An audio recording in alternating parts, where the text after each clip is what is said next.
Witam serdecznie, kochani.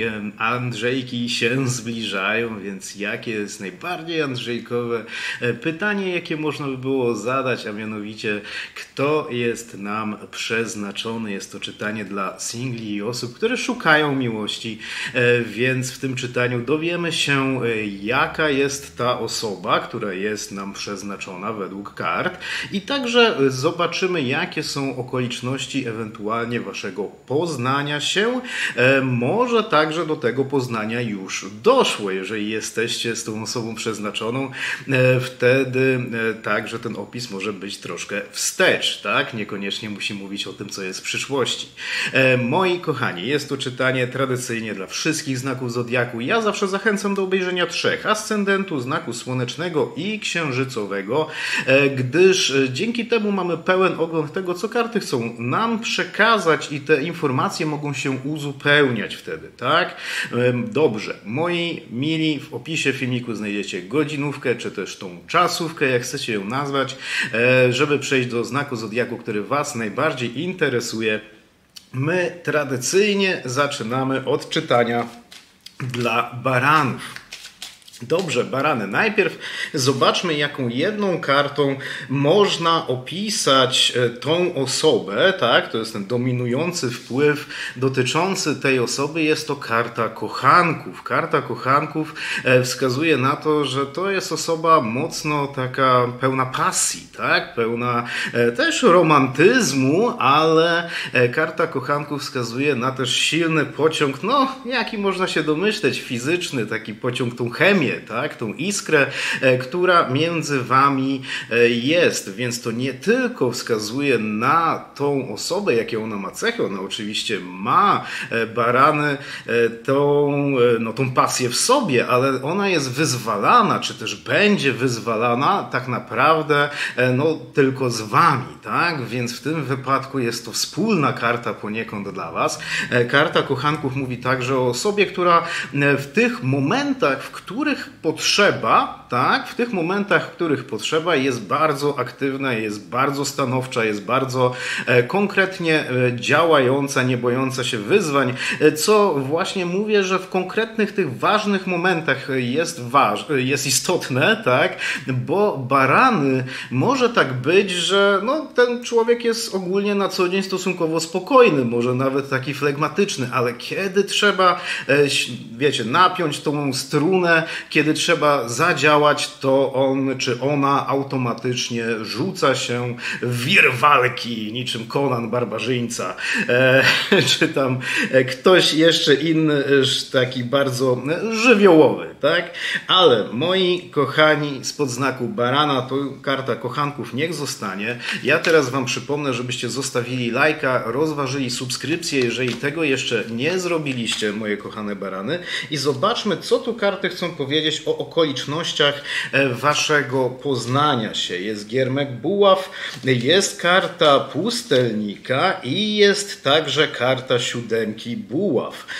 Widzę, że tak, że to poznanie, tak jak mówiłem na początku, może być już tak, że wy się poznaliście i teraz karty mówią o tym, co było wstecz, ale też jak najbardziej, jeżeli jeszcze nie sądzicie, że tej osoby wam przeznaczonej nie poznaliście, to w tym wypadku będzie mowa o przyszłości. Widzę tu, że to będzie miało miejsce, tak, to spotkanie ma miejsce w bardzo takim, napiętym momencie waszego życia, tak? Karta siódemki buław wskazuje na to, barany, że nie było i może nie jest łatwo w tym czasie wam. Macie dużo na głowie, jest naprawdę wiele spraw, które trzeba poruszyć, którymi trzeba się zająć, obowiązki się piętrzą, nie jest to łatwy czas. Ja nie mówię, że tam się dzieje od razu coś strasznego czy coś takiego, ale też widzicie, że jest to taki moment, w którym na pewno nie macie spokoju, tak? Wiele się dzieje, wiele, tak jak mówię, jest na waszej głowie i bardzo możliwe, jak mamy tutaj kartę pustelnika, moi kochani, że ten człowiek w jakiś sposób wam pomógł. tak, pomoże.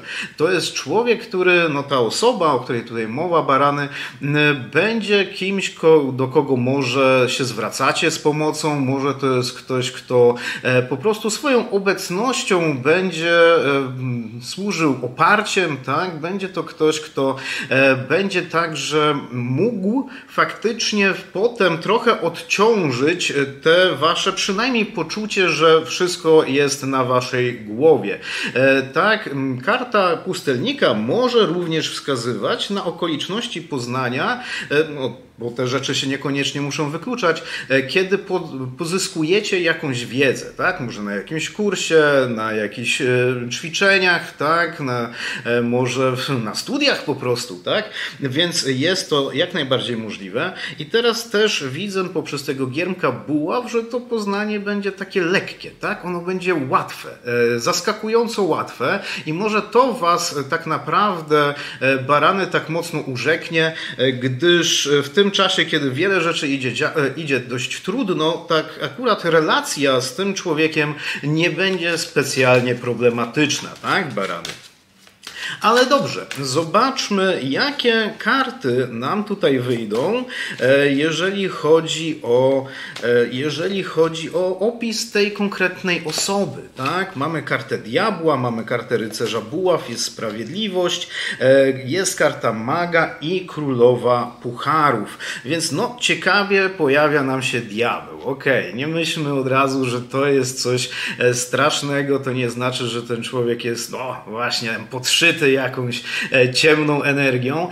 Nie, karta diabła może wskazywać, że no, ten człowiek troszkę w pewnych aspektach będzie potrzebował więcej czasu, żeby się w pełni otworzyć.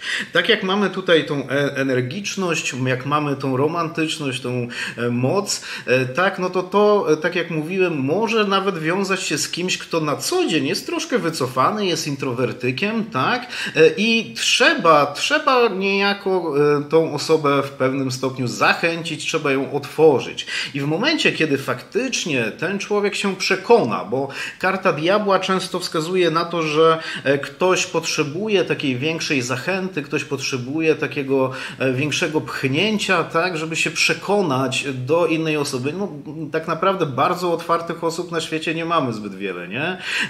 Każdego prawie trzeba przekonać, żeby no, nam zaufał, tak? I w tym wypadku będzie to troszkę wycofanie, będzie ta taka tendencja do tego, żeby potrzebne było troszkę więcej czasu na to otworzenie się, co też wskazuje na to, że ten człowiek no też specjalnie nie będzie, no to nie będzie taki przebojowy szaleniec, tak, który chodzi i tam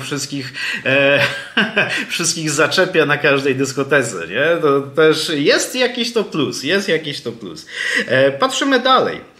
Mamy kartę, która też to komplementuje. Ja powiem o tej sprawiedliwości teraz.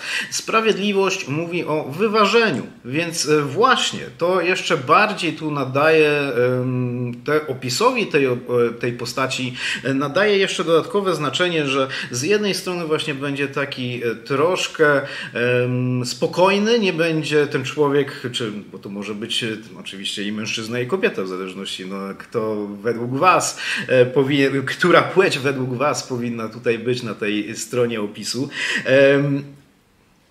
Ta osoba będzie właśnie z jednej strony trochę spokojniejsza, nie będzie aż taka hop do przodu, a z drugiej strony, kiedy będzie właśnie trzeba, i tak ten opis tych kochanków bardzo mocno tutaj pasuje, że kiedy będzie trzeba, to ta osoba właśnie będzie mocno działała, jak jest od niej, no nie wiem, wymagane, oczekiwane. I ten rycerz buław o tym mówi. To nie jest człowiek, który byłby całkowicie tylko i wyłącznie domownikiem, to jest człowiek aktywny, który podejmuje działania, który jak trzeba, to właśnie robi te odpowiednie kroki.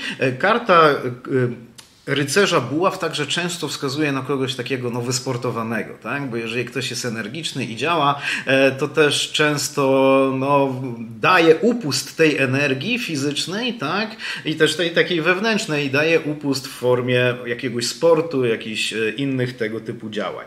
I teraz tak, o tej energii do działania, to mocno się przekłada także na kartę maga. Karta maga to jest karta sprawczości, to znaczy, że ten człowiek faktycznie ma tą energię sprawczą, jest gotowy kreować świat wokół siebie. To nie jest ktoś pasywny, tak? To nie jest ktoś pasywny, raczej jest to ktoś, kto właśnie albo jest przedsiębiorczy, albo nie boi się zmienić na przykład pracy, tak? Nie boi się gdzieś wyjechać, żeby coś zrobić.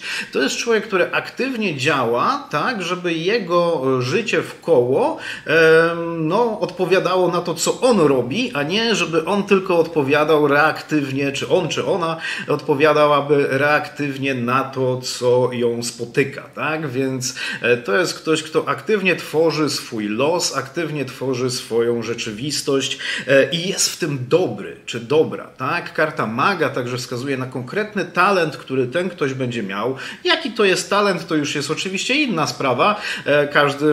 Każdy talent może być właśnie równie ważny, tak? Ale na pewno ten ktoś będzie ten talent wyrażał w jakiś sposób. Nie wiem, może będzie grał na gitarze, może będzie to ktoś, kto maluje, może będzie to ktoś, kto w pracy jest po prostu geniuszem w tym, co robi, albo przynajmniej po prostu bardzo dobry, tak? Ma do tego smykałkę. Królowa Pucharów za to mówi o tym takim wewnętrznym cieple, czyli z jednej strony mamy człowieka, który troszkę jest wycofany na samym starcie, ale kiedy się już otwiera, to pełnią mocy, ma dużo energii, ale też ma to ciepło, i tę romantyczność taką, którą też jest zawarta w tej karcie kochanków, gdzie jak już trzeba działać, tak, a czy jak już chce się działać, to wtedy jest to wieloaspektowe. To nie tylko będzie działanie fizyczne, ale także i emocjonalne, czyli jak najbardziej barany tutaj, ciekawa persona się rysuje, ktoś, kto może odrobinkę będzie potrzebował więcej czasu na starcie, albo z zewnątrz może nie będzie się taki ktoś wydawał, ale wam naprawdę będzie w stanie dać bardzo, bardzo dużo, już kiedy tylko się otworzy, tak? No dobrze, przetasujmy szybko karty. Byki, mam nadzieję, że jesteście już tutaj ze mną. Kochane byki, ja stawiam najpierw jedną kartę, która jest takim dominującym wpływem tego, jakie cechy będzie miała ta osoba. I mamy kartę arcykapłanki. Arcykapłanka mówi o takiej może troszkę tajemniczości. Będzie zawsze widać w tej osobie, że tam coś więcej się dzieje za oczami. To nie znaczy, że to jest ktoś, kto skrywa jakieś tajemnice, kto oszukuje, kto kłamie. Nie. Bardziej chodzi o takie metafizyczne poczucie, że ten człowiek wie, o czym myślisz, tak? Wie, co czujesz. To jest osoba, która jest bardzo, bardzo wnikliwa i też ma takie bogate życie wewnętrzne. I to często nam się objawia, patrząc na taką osobę, że ona jest ciekawa, że tam coś jest więcej niż na powierzchni widać, nie? Więc to są te ukryte cechy. Karta arcykapłanki też mówi właśnie o tej wnikliwości, o tej przenikliwości, o tej empatii, którą ten człowiek posiada i wie, jak on czy ona, jak się na czymś skupi, jak o czymś pomyśli, to może przejrzeć tą sytuację i tą osobę także na wylot, nie? Więc karta arcykapłanki także mówi o takiej mocnej intuicji, dostrojeniu także właśnie między ciałem a umysłem, a tą intuicją, więc to może być także ktoś, kto interesuje się pewnymi takimi bardziej ezoterycznymi sprawami w życiu, duchowymi, tak? Niekoniecznie, raczej nie jest to ktoś taki po prostu tylko i wyłącznie tu patrzący na to, jak jest, empiryczny na 100%, tak? Ale to nie jest wcale nic złego. Moi kochani, ja teraz stawiam karty na to, jak dojdzie, albo już doszło do waszego poznania, bo tak jak mówiłem na początku, byki, to już może być tak, że tą osobę poznaliście. Ja tylko wam przypomnę o tym, żeście zostawili lajka, rozważyli subskrypcję kanału, jeżeli jeszcze tego nie zrobiliście, a my patrzymy teraz, co tu karty mówią o tym poznaniu.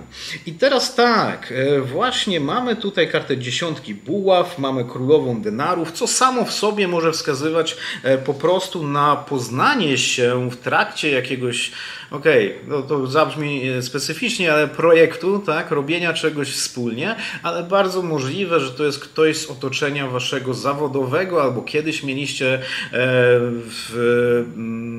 styczność, tak, w takim wymiarze z tą osobą. Na pewno będziecie tu, kochani, jeżeli to jest jeszcze przed wami, będzie się to wiązało z takim trochę czasem, gdzie wy niekoniecznie, byki, będziecie się dobrze czuli, tak? Nie będziecie w najlepszym momencie swojego życia. Karta Księżyca mówi niekoniecznie o tym, że to się będzie tak działo, że będą jakieś straszne rzeczy wkoło, chociaż mogą być takie niepokojące sprawy, które będą was trapiły w tym czasie. I ta osoba przyjdzie, tak, z takim naprawdę, przyjdzie z taką energią, która wam pokaże, że wszystko jednak da się naprawić. I może faktycznie fizycznie ten człowiek nie będzie specjalnie może pomagał, tak, nie będzie załatwiał waszych problemów, nie będzie tutaj pracował na to, żebyście z tych problemów wyszli, ale obecność i znajomość tą, którą nawiążecie, czy już nawiązaliście z tym, na pewno wam bardzo pomoże w radzeniu sobie z tym okresem troszkę trudniejszym. Czy to jest ten okres trudniejszy spowodowany jakimiś faktycznymi problemami takimi fizycznymi, byki, ale to może być taki trochę gorszy stan ducha. I wtedy ta zmiana poprzez poznanie, czy też ten głębszy kontakt z tym kimś, to przyniesie wam naprawdę takie otrzeźwienie z tego, tak? Ten czar tego księżyca w niejako pryśnie, nie? Czyli ten czar tych takich trudniejszego okresu, tego też słabszego samopoczucia przez to także pryśnie. Moi kochani, to może także oznaczać, ta karta księżyca, że będziecie mieli takie intuicyjne poprzez sny, poprzez jakieś poczucie, wrażenie, że to jest naprawdę wartościowa osoba, że to jest ten ktoś, tak? Może nawet, nie chcę powiedzieć, że go wyśnicie, go czy ją wyśnicie, ale zostawi ten kontakt między wami na was wrażenie takie, że coś jest na rzeczy, nie? To będzie już praktycznie od początku wiadome, ale nie będziecie do końca wiedzieli, dlaczego tak się może dzieje. A teraz stawiamy, byki, karty na to, kim ta osoba jest, jakie cechy ją charakteryzują, tak? Mamy kartę rydwanu, mamy kartę giermka denarów, jest także giermek pucharów, dziesiątka pucharów i dziesiątka buław. No dobrze, moi kochani, po pierwsze ta dziesiątka buław, zacznijmy od tego, to jest ktoś, kto nie boi się pracy. Tak, dziesiątka buław mówi czasami nawet o takim pracoholizmie. Nie wiem, nie jest wykluczone w tym wypadku w żaden sposób, ale dziesiątka buław mówi o kimś, kto się nie boi pracy, nawet jeżeli, załóżmy, nie wykonuje jakiejś ciężkiej pracy, nie macha młotem, wiecie, od 8 do tam 18, ale w momencie, kiedy trzeba zakasać te rękawy i coś zrobić, to w żaden sposób się nie boi. Tak mentalnie popracować, tak jak i fizycznie popracować, to jest ktoś, kto faktycznie na kim można polegać w tej materii. Więc na pewno nie jest to ktoś, kto jak trzeba, tak, to będzie siedział na kanapie i będzie chciał się kimś wyręczyć, nie? To raczej na odwrót. Mamy też tutaj tego giermka denarów, to tak wpisuje się w tą kartę arcykapłanki, która Goczy ją opisuje. Giermek denarów mówi o kimś, kto się interesuje wieloma rzeczami, tak? Ta osoba od czasu do czasu będzie podejmowała jakieś nowe zainteresowanie i faktycznie będzie coś w tej materii robiła, próbowała czytać, tak? Dowiedzieć się więcej, może nawet fizycznie się tym zająć. Jest to ktoś, kto ciągle ten umysł gdzieś tam pracuje, pewne rzeczy Goczy ją potrafią zaintrygować tak naprawdę na tyle, żeby coś w tej materii zrobić. Mamy kartę Rydwanu i to też wskazuje mocno na to, że to jest raczej ruchliwa osoba. Tak? To jest człowiek, który albo może Rydwan wskazywać na to, że to jest ktoś, kto objechał naprawdę kawał świata, to jest ktoś, kto po prostu w swojej takiej codzienności także dużo się przemieszcza. To są takie, powiedzmy, cechy bardziej osobowe niż charakteru, ale też ten Rydwan mocno wpisuje się w tą 10 buław. Jeżeli trzeba działać, to ten człowiek działa, tak? To nawet czasami może być troszkę męczące, że ma taki motorek, nie? W tych 4 literach trochę nosi tego kogoś, robi rzeczy, non-stop się czymś interesuje. Będzie tutaj ta energia, zdecydowanie będzie ta energia. Ja mówię, że może to troszkę irytować, może nie was, może wy akurat, skoro to jest ta osoba, która jest wam przeznaczona, no to wydaje się, że to może was uzupełniać i czegoś takiego potrzebujecie, kogoś takiego bardzo sprawczego, działającego, byki, ale jeżeli ktoś jest bardziej taki pasywny, bardziej taki spokojny, to właśnie ten pęd tej osoby może czasami czuć odczuwać można to przytłaczająco odrobinę, nie? Ale patrzymy dalej i tak. Giermek pucharów. Ktoś, kto ma poczucie humoru. Po prostu. Tak najzwyczajniej w świecie. To jest osoba, z którą fajnie się spędza czas, z którą fajnie się rozmawia o najróżniejszych rzeczach. Często o takich, sprawach, które mają po prostu rozśmieszyć albo wprawić w lepszy nastrój. Więc ten człowiek potrafić będzie to. Szczególnie do was, tak? Bo ten rozkład jest takim niejako odzwierciedleniem tej osoby, ale w odbiciu od was także. I 10 pucharów, którą ja zostawiłem na koniec, bo to jest trochę specyficzna karta, moje drogie byki, bo ona jest właśnie, tak jak mówiłem tutaj o tym odbiciu od was, tak? 10 pucharów jest bardzo subiektywna. Ona mówi o tym, że wy macie pewne jakieś cechy, tak? Które podobają się wam w kimś. Czy to właśnie to poczucie humoru, czy ta energia, czy po prostu, nie wiem, fizyczność, wyczucie stylu, tak? Zmysłowość i tak dalej. To już wy musicie sobie odpowiedzieć, jakie to są te najważniejsze cechy. Warto być wobec siebie szczerym, tak? W tym wypadku i widać, że ta osoba będzie miała co najmniej jedną, jeżeli tak, to taką jedną z tych najważniejszych cech, które bardzo od razu będą wam przykuwały waszą uwagę. Więc to byki, naprawdę taka energiczna, naprawdę taka też wesoła osoba, która może w tym swoim takim pędzie, w tym takim swojej lekkości i tej rzeczy, która będzie jednak was w niej intrygowała, ściągnie was niejako na ziemię z tego trudniejszego czasu, w którym akurat w tym momencie byliście może, albo nadal dopiero będziecie, tak? Dobrze. Bliźniaki, zobaczmy teraz, kto jest tą przeznaczoną wam osobą. Zaczniemy od postawienia jednej karty, która obrazuje tego kogoś, tak? Taki dominujący wpływ, który można by było przypisać do tego kogoś. I jest tu karta Księżyca. Ktoś, kto jest marzycielem, ktoś, kto ma naprawdę silną intuicję, ktoś, kto ma też taką silną energię właśnie metafizyczną, można by powiedzieć, taką energię, która pozwala zagłębić się w pewne rzeczy. Tu naprawdę jest człowiek głęboko myślący o wielu rzeczach, tak?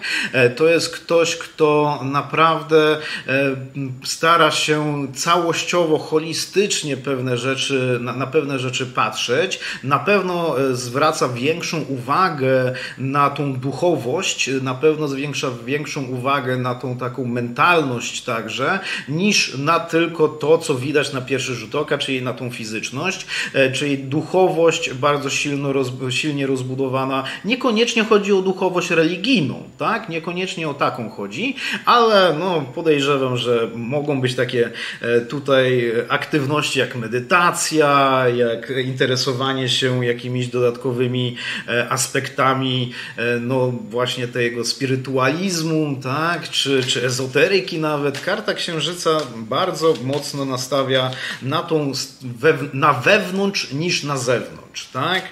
I teraz postawimy 3 karty, moje drogie bliźniaki, które pokażą, w jakich okolicznościach się poznacie, albo się już może poznaliście, może to jest ktoś, kogo już znacie, tak? Może to już nawet jest wasz partner tak naprawdę. Kochane bliźniaki, ja teraz wam przypomnę, że możecie zostawić tego lajka, możecie także rozważyć subskrypcję kanału, jeżeli jeszcze tego nie zrobiliście.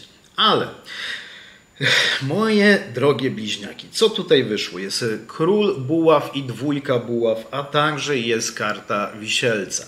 Wisielec wskazuje na taki czas, kiedy niewiele się działo, tak, bliźniaki? Był taki okres zastoju, szczególnie jeżeli chodzi o kontakty z innymi osobami, może o tą romantyczność, o właśnie jakieś randkowanie, czy coś w tym stylu. Widzę, że w waszym życiu, bo tu chodzi o wasze życie, niewiele się wtedy działo. Albo niewiele będzie się działo, tak? I będzie taki moment, w którym będziecie chcieli no to zmienić. Będziecie chcieli wprowadzić jakiś nowy element, nowe przedsięwzięcie w swoje życie. I tu mamy kartę króla buław i 2 buław. I to tak naprawdę wskazuje na to, że podejmiecie jakieś działania, które mają może nie od razu sprowadzić do was osobę, czy chcecie, żebyście poznali tą osobę, no, z którą macie się związać, i no, w tym wypadku tę przeznaczoną osobę, ale żeby coś zmienić, biorąc pod uwagę to, że tak też może się zdarzyć. To jest rozpoczęcie jakiegoś kursu, pojechanie na jakieś wakacje, tak, na jakiś urlop, może też zmiana, którą zaczynacie, rozpoczynając nową pracę, rzucając po dłuższym czasie taką swoją, która niekoniecznie wam pasowała i w końcu się odważyliście na ten krok. Chodzi o jeden zdecydowany krok zrobienia czegoś nowego i chęci, w której tą nową rzecz chcecie do siebie ściągnąć. Czyli jak najbardziej, jeżeli po długim czasie jednak, no załóżmy, odpalicie te aplikacje do poznawania kogoś, jak najbardziej, nawet w takich okolicznościach może ten ktoś się pojawić, albo już, mówię, się pojawił w waszym życiu. Może właśnie w tym momencie stawiamy karty na kogoś, z kim zaczynacie tam randkować, tak? Kto wie, kto wie. Dobrze, bliźniaki, zobaczmy teraz, jakie są po prostu cechy tej osoby, tak? Co ona sobą reprezentuje. Mamy, no jak prawie jak na jakimś prawie jak na jakimś rozmowie kwalifikacyjnej to zabrzmiało. Mamy 4 denarów, mamy 10 pucharów, mamy 10 mieczy, także jest też 5 mieczy, i jest też 7 denarów.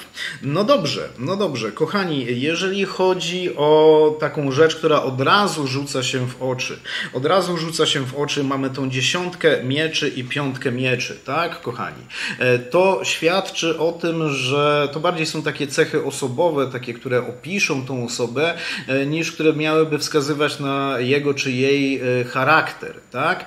10 mieczy i 5 mieczy mówią o kimś, kto kto no, wyszedł z naprawdę trudnego okresu życia. Tej osobie nie jest obce, no nawet byśmy mogli powiedzieć cierpienie. To jest ktoś, kto swoje przeżył, miał jakiś taki naprawdę niełatwy czas w swoim życiu. Bardzo często tu może chodzić o związek, który się nie powiódł, tak? To może być ktoś, kto się rozwodził albo rozwodzi może nawet, tak, że może ktoś, kto przeżył jakąś tragedię w rodzinie czy coś takiego. To jest ktoś, kto faktycznie miał z tym styczność, miał takie przeżycia stosunkowo niedawno, tak? Nie miał lekko, ale jednocześnie to wykreowało go czy ją w tym momencie, tak, bliźniaki. To buduje tą osobę, która już teraz jest i mam dziwne wrażenie, że to mocno, ale to naprawdę silnie utrwaliło, uczyniło go czy ją silniejszą, tak? Czyli no tak jak wiecie, to co nas nie złamie, to nas zbuduje, tak? Więc w tym wypadku o to tutaj chodzi w kartach, bo mamy 4 denarów i widzę, że przez tą 4 denarów mamy osobę, która jest naprawdę taka stabilna, tak? To jest ktoś, kto naprawdę jest twardy. To chyba nawet lepsze określenie. To jest ktoś o twardym charakterze, o twardej psychice, tak? To jest ktoś, którego niełatwo jest wybić z równowagi, nie jest to ktoś, kto się unosi jakoś gniewem, czy potrafi być zły, czy agresywny, czy coś takiego. Nie, to jest człowiek, który naprawdę od niego czy od niej bić będzie spokój, tak? Taki naprawdę spokój i to, że zawsze można na tym kimś polegać będzie, tak? Czyli jeżeli wy na przykład będziecie się czuli troszkę gorzej, jak pójdziecie do tego kogoś, to on będzie, czy ona będzie w stanie was także tym bijącym od niego, czy od niej spokojem, także i was uspokoić, tak? Będzie takim uziemieniem, nie? To jest często, ta 4 denarów często, jeżeli opisujemy osobę, która faktycznie przeżyła jakieś trudniejsze rzeczy w swoim życiu, ta 4 denarów często się pojawia, gdyż ona właśnie wskazuje na twardego człowieka, który swoje przeżył, ale teraz jest dzięki temu silniejszy, nie?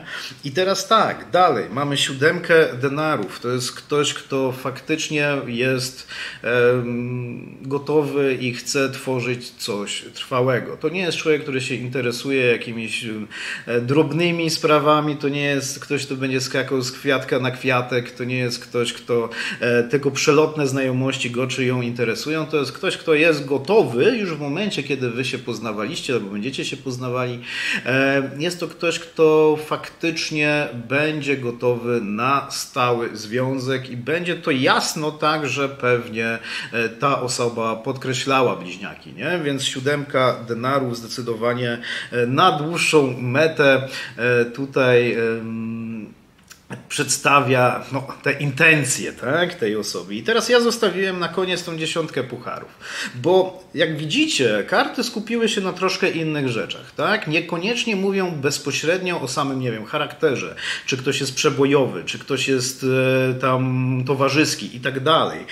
Mowy trochę jest o tym przy tej karcie intuicji, karcie księżyca, to już o tym wspominałem, ale mamy także 10 pucharów. 10 pucharów może mówić za szereg kart, tak? Ona jest bardzo subiektywna i ona wskazuje na pewne cechy, które wy, teraz bliźniaki, musicie sami sobie stwierdzić, że bardzo lubicie, tak? To są cechy, których szukacie w kimś, tak? Kto jest potencjalnym dla was partnerem. Więc jeżeli to jest poczucie humoru, jeżeli to jest przebojowość, jeżeli to jest opiekuńczość, tak? Może ta stabilność mentalna taka tutaj, czy emocjonalna, którą tu ewidentnie widać, to zdecydowanie ta osoba będzie miała jedną dominującą, taką naprawdę najważniejszą dla was cechę, albo szereg tych cech nawet. Po prostu to będzie od razu wam się w tym kimś podobało, tak? Na pierwszy rzut oka.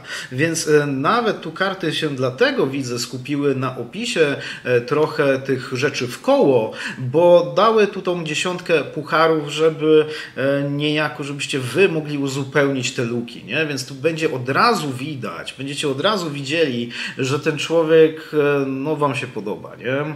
Że to jest ktoś, kogo no tam aż ta intuicja wam także wskazuje, że tu jest coś na rzeczy, nie?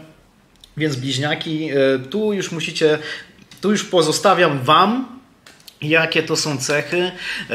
Może, wiecie, może niekoniecznie będą wszystkie, bo to jednak koncert życzeń nie jest. Szkoda, nie? Ale jednocześnie no, będziecie od razu widzieli, że to jest ktoś dla was odpowiedni pod tym względem. Dobrze, ja tutaj jeszcze chwilkę przetasuję. Raki, moje kochane, mam nadzieję, że jesteście już tu ze mną, raki. Zobaczmy, co karty chcą powiedzieć o tej osobie, która jest wam przeznaczona. Zaczniemy od jednej karty, która będzie niejako przedstawiała takie kwintesencję tej osoby, tak? To mogą być najróżniejsze cechy charakteru, które ją tutaj wyróżniają. I jest tu karta śmierci. Nie martwcie się, to nie znaczy, że będzie chodził tylko na czarno, czy chodziła tylko na czarno ubrana. No chyba, że wam się to podoba, no czemu nie? Ten styl każdy ma inny. Ale karta śmierci wskazuje na to, że to jest ktoś, kto jest bardzo zdecydowany, jest odważny, nie boi się zmian. Bardzo możliwe, że to jest osoba, która już naprawdę wiele przeżyła w życiu, ale okej, to nie, no, jak ktoś ma załóżmy 70 lat, no to też dużo przeżył w życiu, ale tu chodzi o stosunkowo, tak? To może być nawet młodsza osoba, tak, zdecydowanie, ale jak opisze swój życiorys, jak będziecie rozmawiać ze sobą, tak, to będziecie tak się zastanawiali, kiedy on czy ona to była w stanie zrobić, tak? No naprawdę, to będzie fascynujące. Ten człowiek nie będzie bał się, że coś może gdzieś pójść nie tak, będzie bardzo szybko reagował. Jest to ktoś, kto naprawdę ma też często takie wyostrzony umysł, tak? Nie dlatego, że dużo czyta i jest ostry jak brzytwa, ale może to na pewno nie przeszkodzi, ale to jest ktoś, kto na pewno będzie mógł się odnaleźć w każdej sytuacji. Na pewno nie będzie rozkładał rąk, kiedy będzie trudno, tak? Wręcz przeciwnie, ta osoba często rozwija się i staje się lepszą raki, kiedy rzeczy się zmieniają, nie? Kiedy jest trochę takiego chaosu w koło. No cóż, ciekawe. Zobaczymy teraz, co karty powiedzą o okolicznościach waszego poznania. Tak jak wspominałem, mogło do niego już dojść, tak? Mogło do niego już dojść. Ale też może dopiero to się zdarzyć. Ja tylko wam, raki, przypomnę, żebyście zostawili lajka, żebyście rozważyli subskrypcję kanału, jeżeli tego jeszcze nie zrobiliście, to żeby być na bieżąco. Ale kochani, mamy kartę arcykapłana, kartę słońca i kartę cesarza. Jedna z nielicznych kart tutaj, karta słońca, która może wskazywać na okres roczny, tak, kiedy to się dzieje. Karta słońca mówi o okresie wiosennoletnim, nie? Tak jak księżyc często wskazuje na okres ten jesienno-zimowy. Ale to jest taka bardziej sugestia tylko i to jest jedna z cech tej karty. Ale widzę, moi kochani, że do poznania między wami doszło albo dojdzie dopiero, kiedy była jakaś radosna okazja. Kiedy może nawet było jakieś wesele, było jakieś świętowanie, może na jakimś innej zorganizowanej jakiejś imprezie, koncercie czy takich rzeczach. Niemniej to będzie jednoznacznie radosne przeżycie, będzie to taki pewnie też wypadkowa takiego okresu, kiedy będzie naprawdę przyjemnie, fajnie i też widzę, że to bardzo szybko przerodzi się to wasze poznanie, czy przerodziło się w intensywny kontakt, tak? Taki intensywny kontakt, tu może był ten bodziec do tego poznania, gdzie właśnie na jakiejś, nie wiem, imprezie się spotkaliście, załóżmy, ale bardzo szybko też załapiecie ten kontakt i bardziej nawet bym powiedział, że ta osoba, ten ktoś tutaj, tak, o której tu mowa, Raki, to on czy ona będzie grała takie pierwsze skrzypce w tej waszej znajomości, nie? I ten cesarz wskazuje na to, że no bardzo szybko ta inicjatywa i to gotowość do działania, o której tu mówi ta karta śmierci, bardzo szybko przerodzi waszą podstawową tą znajomość, taką nową może znajomość, w coś, gdzie będziecie się już spotykać, gdzie będziecie aktywnie się widywać i to także będzie bardzo takie, no, radosne, tak? Jest to całkiem możliwe, taki scenariusz bym tu widział, że właśnie podczas lata, tak, podczas jakiegoś wyjazdu gdzieś, może także związanego z jakimś świętem, czy coś takiego, poznajecie się i od razu się przeradza to w romans, który potem naturalnie idzie w kierunku związku, nie? Romans, ten fajny romans, nie ten taki ukryty romans, nie? To miejmy nadzieję, że nie o takie coś chodzi. Ale dobrze, zobaczmy teraz, moje drogie raki, jakie karty opisują tego kogoś, tak? Mamy kartę giermka pucharów, jest rycerz mieczy, ok, jest as denarów, czwórka buław, ok, i jest dziewiątka denarów. Wiecie co, raki? Pierwsza rzecz, która mi się tutaj rzuca w oczy, jest to ta czwórka buław, gdyż czwórka buław często nawet może wskazywać na osobę, która jest naszym tym bliźniaczym płomieniem, naszą tą bratnią duszą. No, jeżeli mówimy o osobie, która jest nam przeznaczona, teraz pytamy o tą kartę, no to chyba akurat nie powinno aż tak bardzo nas dziwić, że się może pojawić to, że ta osoba taka będzie. Jednak czwórka buław, żeby tylko jeszcze w pełni opisać, co ta karta oznacza, to jest człowiek, który naprawdę lubi radosne sytuacje, lubi się bawić, lubi brać udział w takich wydarzeniach konkretnych, tak? Może, nie wiem, lubi na koncerty chodzić, może lubi właśnie te wszystkie jakieś imprezy rodzinne, tak? To nie jest ktoś, kto jak wie, że w weekend obok jego domu jest jakiś jarmark, czy jest jakaś inna aktywność nietypowa, to nie jest raczej ktoś, kto by siedział w domu, nie? I stwierdził, że nie, wolę popatrzeć sobie w ścianę. Więc no, jest na pewno taka tu energia pozytywna. Ta pozytywna energia będzie także widoczna przy giermku pucharów, który po prostu mówi o poczuciu humoru, mówi o tym, że ten ktoś będzie potrafił sprawić, że wy będziecie się cieszyli, nie? Więc jest to raczej ktoś taki bardziej, no, przebojowy, bym powiedział. Przebojowy, tak jak było nawet powiedziane przy tych okolicznościach spotkania, gdzie mamy cesarza, gdzie to on czy ona wyjdzie bardziej do przodu, to ta inicjatywa taka właśnie będzie wychodziła od niego czy od niej, więc no to też się tu wpisuje, nie? Mamy rycerza mieczy i rycerz mieczy mówi, że no ten człowiek także będzie bardzo energiczny, ale wydaje się, że czasami no, będzie miał tendencję do stresowania się, tak? Czyli no może ta jego praca, czy jego, czy jej praca będzie stresująca, będzie, no to co robi może się z tym wiąże i przez to też czasami no faktycznie będzie widać, że to się będzie odbijało na zachowaniu i samopoczuciu tego kogoś.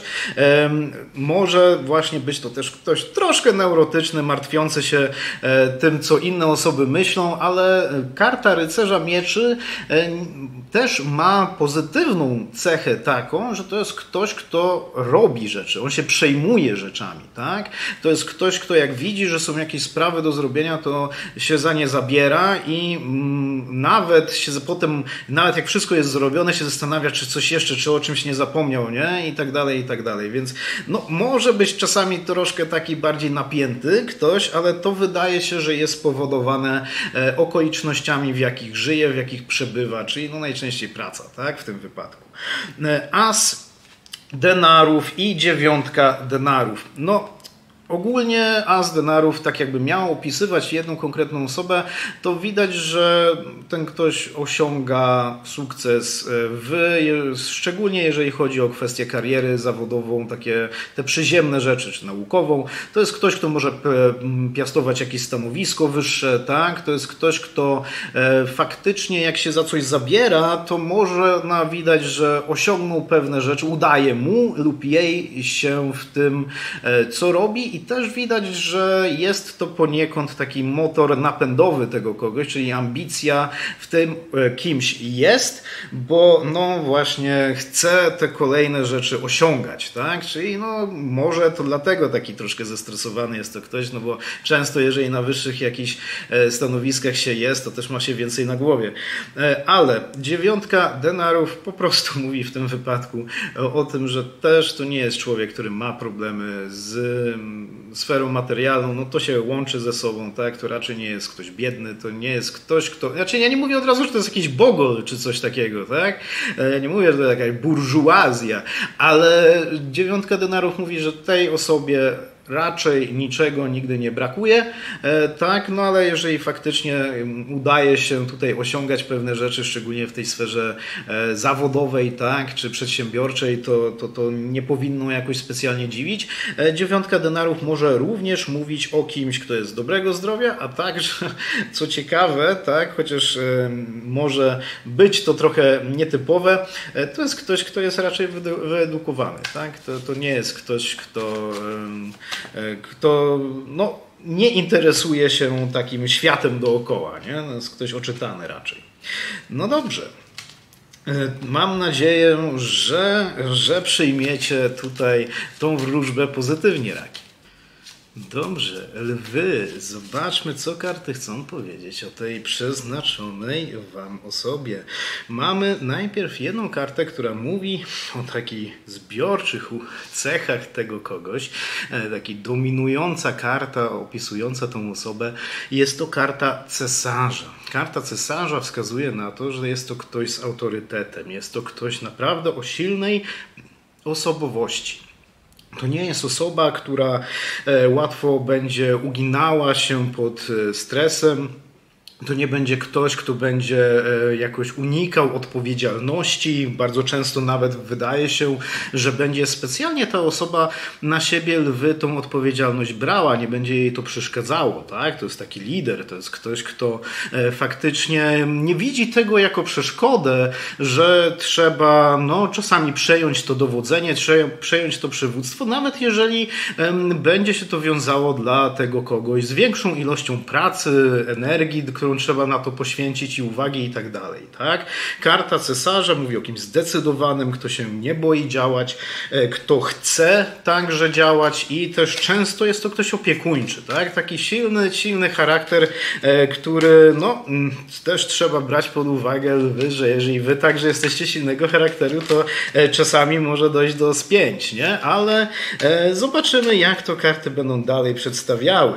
Jeżeli chodzi o poznanie wasze, tak, czy już do niego doszło, czy też dopiero do niego dojdzie, moi kochani, zanim przejdziemy do tej interpretacji, ja przypomnę o tym, żeście zostawili lajka, żebyście rozważyli subskrypcję kanału, jeżeli tego jeszcze nie zrobiliście, ale mamy tu kartę Księżyca, mamy kartę 2 denarów i mamy także kartę 9 denarów. I wiecie co? Moje kochane lwy, wydaje się, że to ułożenie kart mówi o takim dość specyficznym czasie w waszym życiu, gdzie będziecie dokonywać poważnej zmiany, będziecie na takim rozdrożu. Tak? Ta 2 denarów wskazuje na rozdroże, które no, albo jest tak, że podejmujecie jakąś ważną decyzję o zmianie, albo dokonaliście w jakimś czasie ważnej decyzji o zmianie swojego życia, nie wiem, wyprowadzki, zmiany pracy, zmiany w ogóle, nie wiem, branży, w której się zajmujecie, wybranie jakiejś nowej ścieżki życiowej, to już każdy ma swoją historię, nie, oczywiście, ale Widzę też, że to może być na takim rozdrożu, może nie tyle rozdrożu, ale momencie zamykania jednego etapu życia, żeby otworzyć nowy. I widzę, że wy będziecie wychodzili, kochani, z takiego, no nie chcę powiedzieć od razu dołka, ale karta Księżyca mówi o trochę gorszym czasie, kiedy no, były no, cięższe chwile w waszym życiu, bardziej niepokojące takie chwile, no, na pewno takiego spokoju duchowego nie mieliście. I teraz poprzez wasze decyzje i działania wy przechodzicie albo będziecie przechodzili w stan już taki lepszy, taki, gdzie faktycznie będziecie korzystać bardziej z życia, będziecie bardziej się cieszyć, tak? Będziecie chcieli coś dalej stworzyć.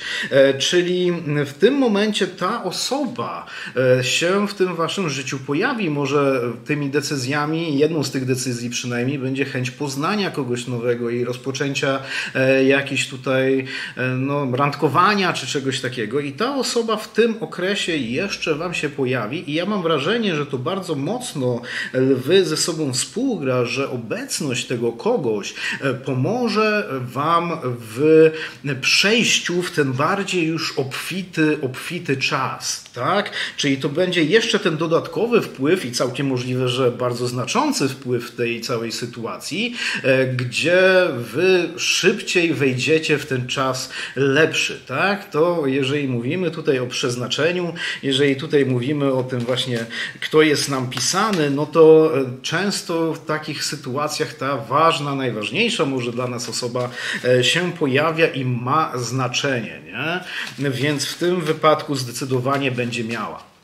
Dobrze, lwy, postawmy teraz kilka kart na to, żeby dowiedzieć się, kim ten człowiek jest, jak one go opisują. Go lub ją oczywiście, tak? Ja tutaj mówię go jako człowieka, tak? A jak będę osobę, to będę mówił w formie żeńskiej. Tak nasz ten polski język tutaj funkcjonuje. I wiecie co, lwy, ja mam tu naprawdę tak bardzo dopasowana osoba to do was będzie. Trzeba na pewno to nazwać po imieniu. Ja najczęściej zostawiam 10 pucharów na koniec w takim czytaniu, ale w tym wypadku zacznę od niej. 10 pucharów jest bardzo subiektywną kartą.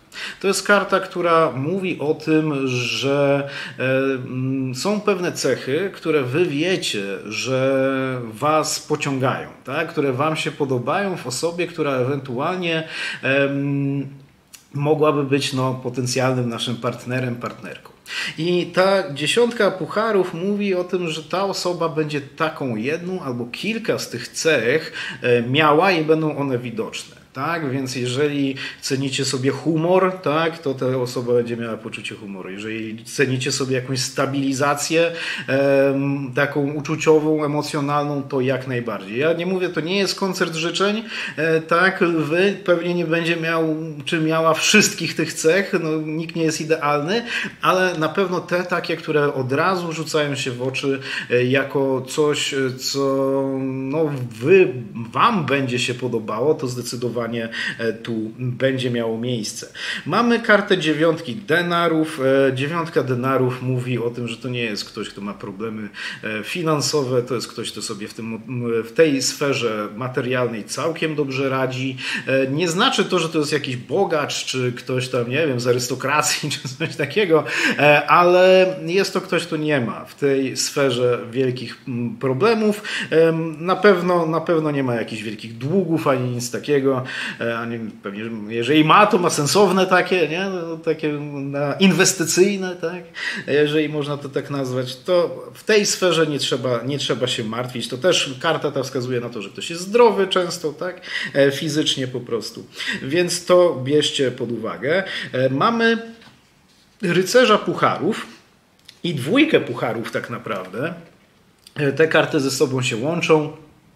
Jest to ktoś romantyczny, tak, tutaj ten romantyzm będzie i taka uczynność z tym związana będzie mocno widoczna, tak? To będzie ktoś, kto będzie na przykład dawał jakieś tam drobne prezenciki, na jakieś randki będzie wyciągał. No, każdy romantyzm troszkę inaczej rozumie, tak, ale w tym wypadku ta potrzeba emocjonalna tego czegoś będzie. Będzie całkiem możliwe też, że ten ktoś szybciej się w was zakocha niż w nim, w niej, tak? No, to może być oczywiście obopólne, ale ta osoba nie będzie miała problemów z mówieniem o uczuciach i wyrażaniem tego, jeżeli zaczyna myśleć o tym, że wy, no, że coś jest na rzeczy i że, nie wiem, powolutku się zakochuje czy coś takiego, to nie musicie się, nie dziwcie się, jeżeli ta osoba bardzo szybko z takim tematem się odezwie, będzie chciała porozmawiać o uczuciach i tak dalej. Tym bardziej, że mamy dwójkę pucharów i tu widać, że to jest taka karta też taka obopólna w tym wypadku w stosunku do was i do tego kogoś, gdyż mówi, że wy będziecie się bardzo dobrze dogadywali. Tak, tu będzie po prostu od razu widać, że będzie harmonia między wami. To nie będzie burzliwy związek, tak, jeżeli go rozpoczniecie. Oczywiście nikt wam nie broni zrezygnować, chociaż chyba trochę by było szkoda, ale to w żaden sposób nie wskazuje, że raczej nie wskazuje na to, żeby tu była jakaś burzliwość, żeby tu były jakieś kłótnie. Raczej to nie jest choleryk czy coś takiego. Charakterologicznie będziecie do siebie dopasowani, więc jeżeli wy także jesteście silną personą, tak, silnym charakterem, no to by wskazywał na takie partnerstwo, tak, na to takie uzupełnianie siebie tymi charakterami, ale też często może być tak, że to będzie ten przewodnik, tak, stada, załóżmy, waszego malutkiego, a wy będziecie dobrze się z tym czuli, tak? Nie zawsze każdy musi być tą silną osobowością, to wcale nie umniejsza nikomu, jeżeli pozwalamy tej naszemu partnerowi czy partnerce grać pierwsze skrzypce, tak? Czasami. Karta cesarzowej za to daje taką prostą informację lwy w tym wypadku na temat tego kogoś, a mianowicie, że będzie się wam fizycznie podobać. Tak? Tu nie ma aż tak wiele innego, co by można było przekazać. Można ewentualnie wyciągnąć jeszcze z tej karty cesarzowej, że jest, no, że będziecie w związku razem rosnąć, tak? No ale to każdy niejako rośnie w związku, udanym związku przynajmniej, a nie toksycznym, tak? A ten tutaj ewidentnie wygląda na taki, który będzie raczej z tych udanych, więc no w tym wypadku bardziej bym kierował się myślami, że tu ten pociąg fizyczny i ta chemia będzie może nawet troszkę zaskakująca. Tak? No dobrze, no taka ciekawa persona się nam tutaj rysuje. My za to przechodzimy do czytania dla panien. Panny. Zaczniemy czytanie od wyciągnięcia jednej karty, która ma zobrazować tego kogoś. Jeżeli byśmy mieli jedną kartą właśnie go czy ją przedstawiać i jest to karta świata. Oczywiście to jest czytanie, które jest odzwierciedleniem was. To jest czytanie wasze w tym wypadku panny, więc to, co teraz tu powiem, niekoniecznie znaczy, że ten ktoś będzie do każdego taki. Ale karta świata mówi o idealnym wręcz dopasowaniu. Będziecie naprawdę pod wieloma względami do siebie na wielu na wielu poziomach i w wielu sferach swojego życia do siebie bardzo, bardzo zbliżeni, ale w tym dobrym sensie, tak? Bo często mam wrażenie, że jakbyśmy mieli wytrzymać z samym sobą, tak, to byłoby ciężko, ale tu chodzi o to uzupełnianie. Karta świata jest kartą takiej holistyczności, tak? To jest karta całościowa, która mówi, że wszystko to, co jest potrzebne, znajdziecie w tej drugiej osobie i to działa także w drugą stronę, czyli najwyraźniej ten ktoś, moje drogie panny, także będzie czerpał to od was, nie? Więc będziecie do siebie bardzo dobrze dopasowani jak yin i yang i inne harmonijne określenia, jakie tutaj mogą być. No, chyba lepszej karty nie dałoby się tutaj wyciągnąć, jeżeli chodzi o opis tej osoby w stosunku do was. No, zobaczymy teraz, jak do tego poznania może doszło między wami, albo dojdzie dopiero też jak najbardziej. Mamy kartę Giermka Pucharów, jest karta Sprawiedliwości i jest karta Cesarzowej. Ja tylko powiem pan, żebyście nie zapomnieli zostawić lajka. Możecie także rozważyć subskrypcję kanału, jeżeli jeszcze tego nie zrobiliście. Ale co tu karty mówią? Widzę, że wasze działanie w tym wypadku będzie konieczne. Tak? Karta Sprawiedliwości mówi o tym, że no nie będzie specjalnie tak, że nie będzie, żebyście się poznali, nie będzie możliwe to, żeby po prostu siedzieć i czekać. Tak?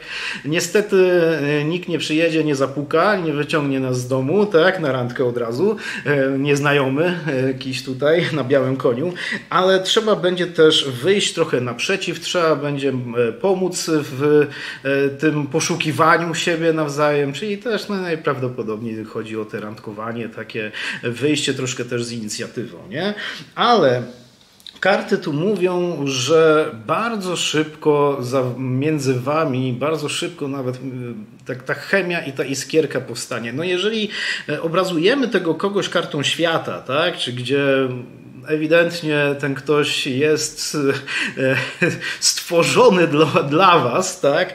W tym wypadku, moje drogie pany, no to nic dziwnego, że ta chemia szybko powstaje i szybko naprawdę tutaj widzę, że to będzie się rozwijało z zwykłego jakiegoś tam, nie wiem, spotkania, randkowania, naprawdę już w takie poważniejsze sfery będziecie wchodzili naprawdę szybko. Tak? Tu nie będzie jakiegoś takiego przestoju. Nie będzie tak, że przez 4 miesiące będziecie tylko tam się widywali na kawę czy coś takiego, nie? Okazjonalnie na weekend. Tu od razu będzie widać, że coś między wami jest, pan, i że trzeba kuć to żelazo póki gorące. Będziecie oboje mieli to poczucie i będziecie kuli. Będziecie kuli. No, każdy niech sobie dopowie, jak to można zinterpretować, ale tak. Dobrze, panny, zobaczmy teraz, jakich jest 5 cech, które opisują tą osobę. Czyli 5 kart, nie tak naprawdę nie cech, to cech będzie zdecydowanie więcej, podejrzewam, ale zobaczmy, jakie tutaj karty przedstawiają tego kogoś. I mamy tak, mamy 10 pucharów, jest karta słońca, jest wisielec, jest 8 mieczy i jest także karta księżyca. I teraz tak, 10 pucharów tutaj, ja się wcale nie dziwię, że ona się pojawiła, moje drogie panny, bo ona mówi, że to w ogóle ta 10 pucharów bardzo często w tym czytaniu dzisiaj się przewija, ale to ja rozumiem, bo jeżeli pytamy o kogoś, kto jest nam przeznaczony, no to przecież nie będziemy opisywać osoby, która zupełnie nam się nie podoba, tak? To raczej mało prawdopodobne by było, ale 10 pucharów wskazuje na takie cechy dość subiektywne, które wy widzicie w kimś, tak?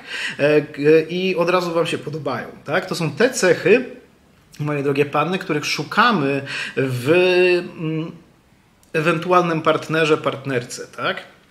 Więc jeżeli cenicie, na pierwszym miejscu sobie, nie wiem, zróbcie jakieś wartościowanie, 3 cechy najważniejsze, których szukacie u kogoś, nie wiem, dowcip, stabilizacja, nie wiem, taka życiowa, pracowitość, troskliwość, tak, empatia i tak dalej. No, musicie wybrać te cechy, które naprawdę, ale tak naprawdę wewnętrznie was kręcą, tak?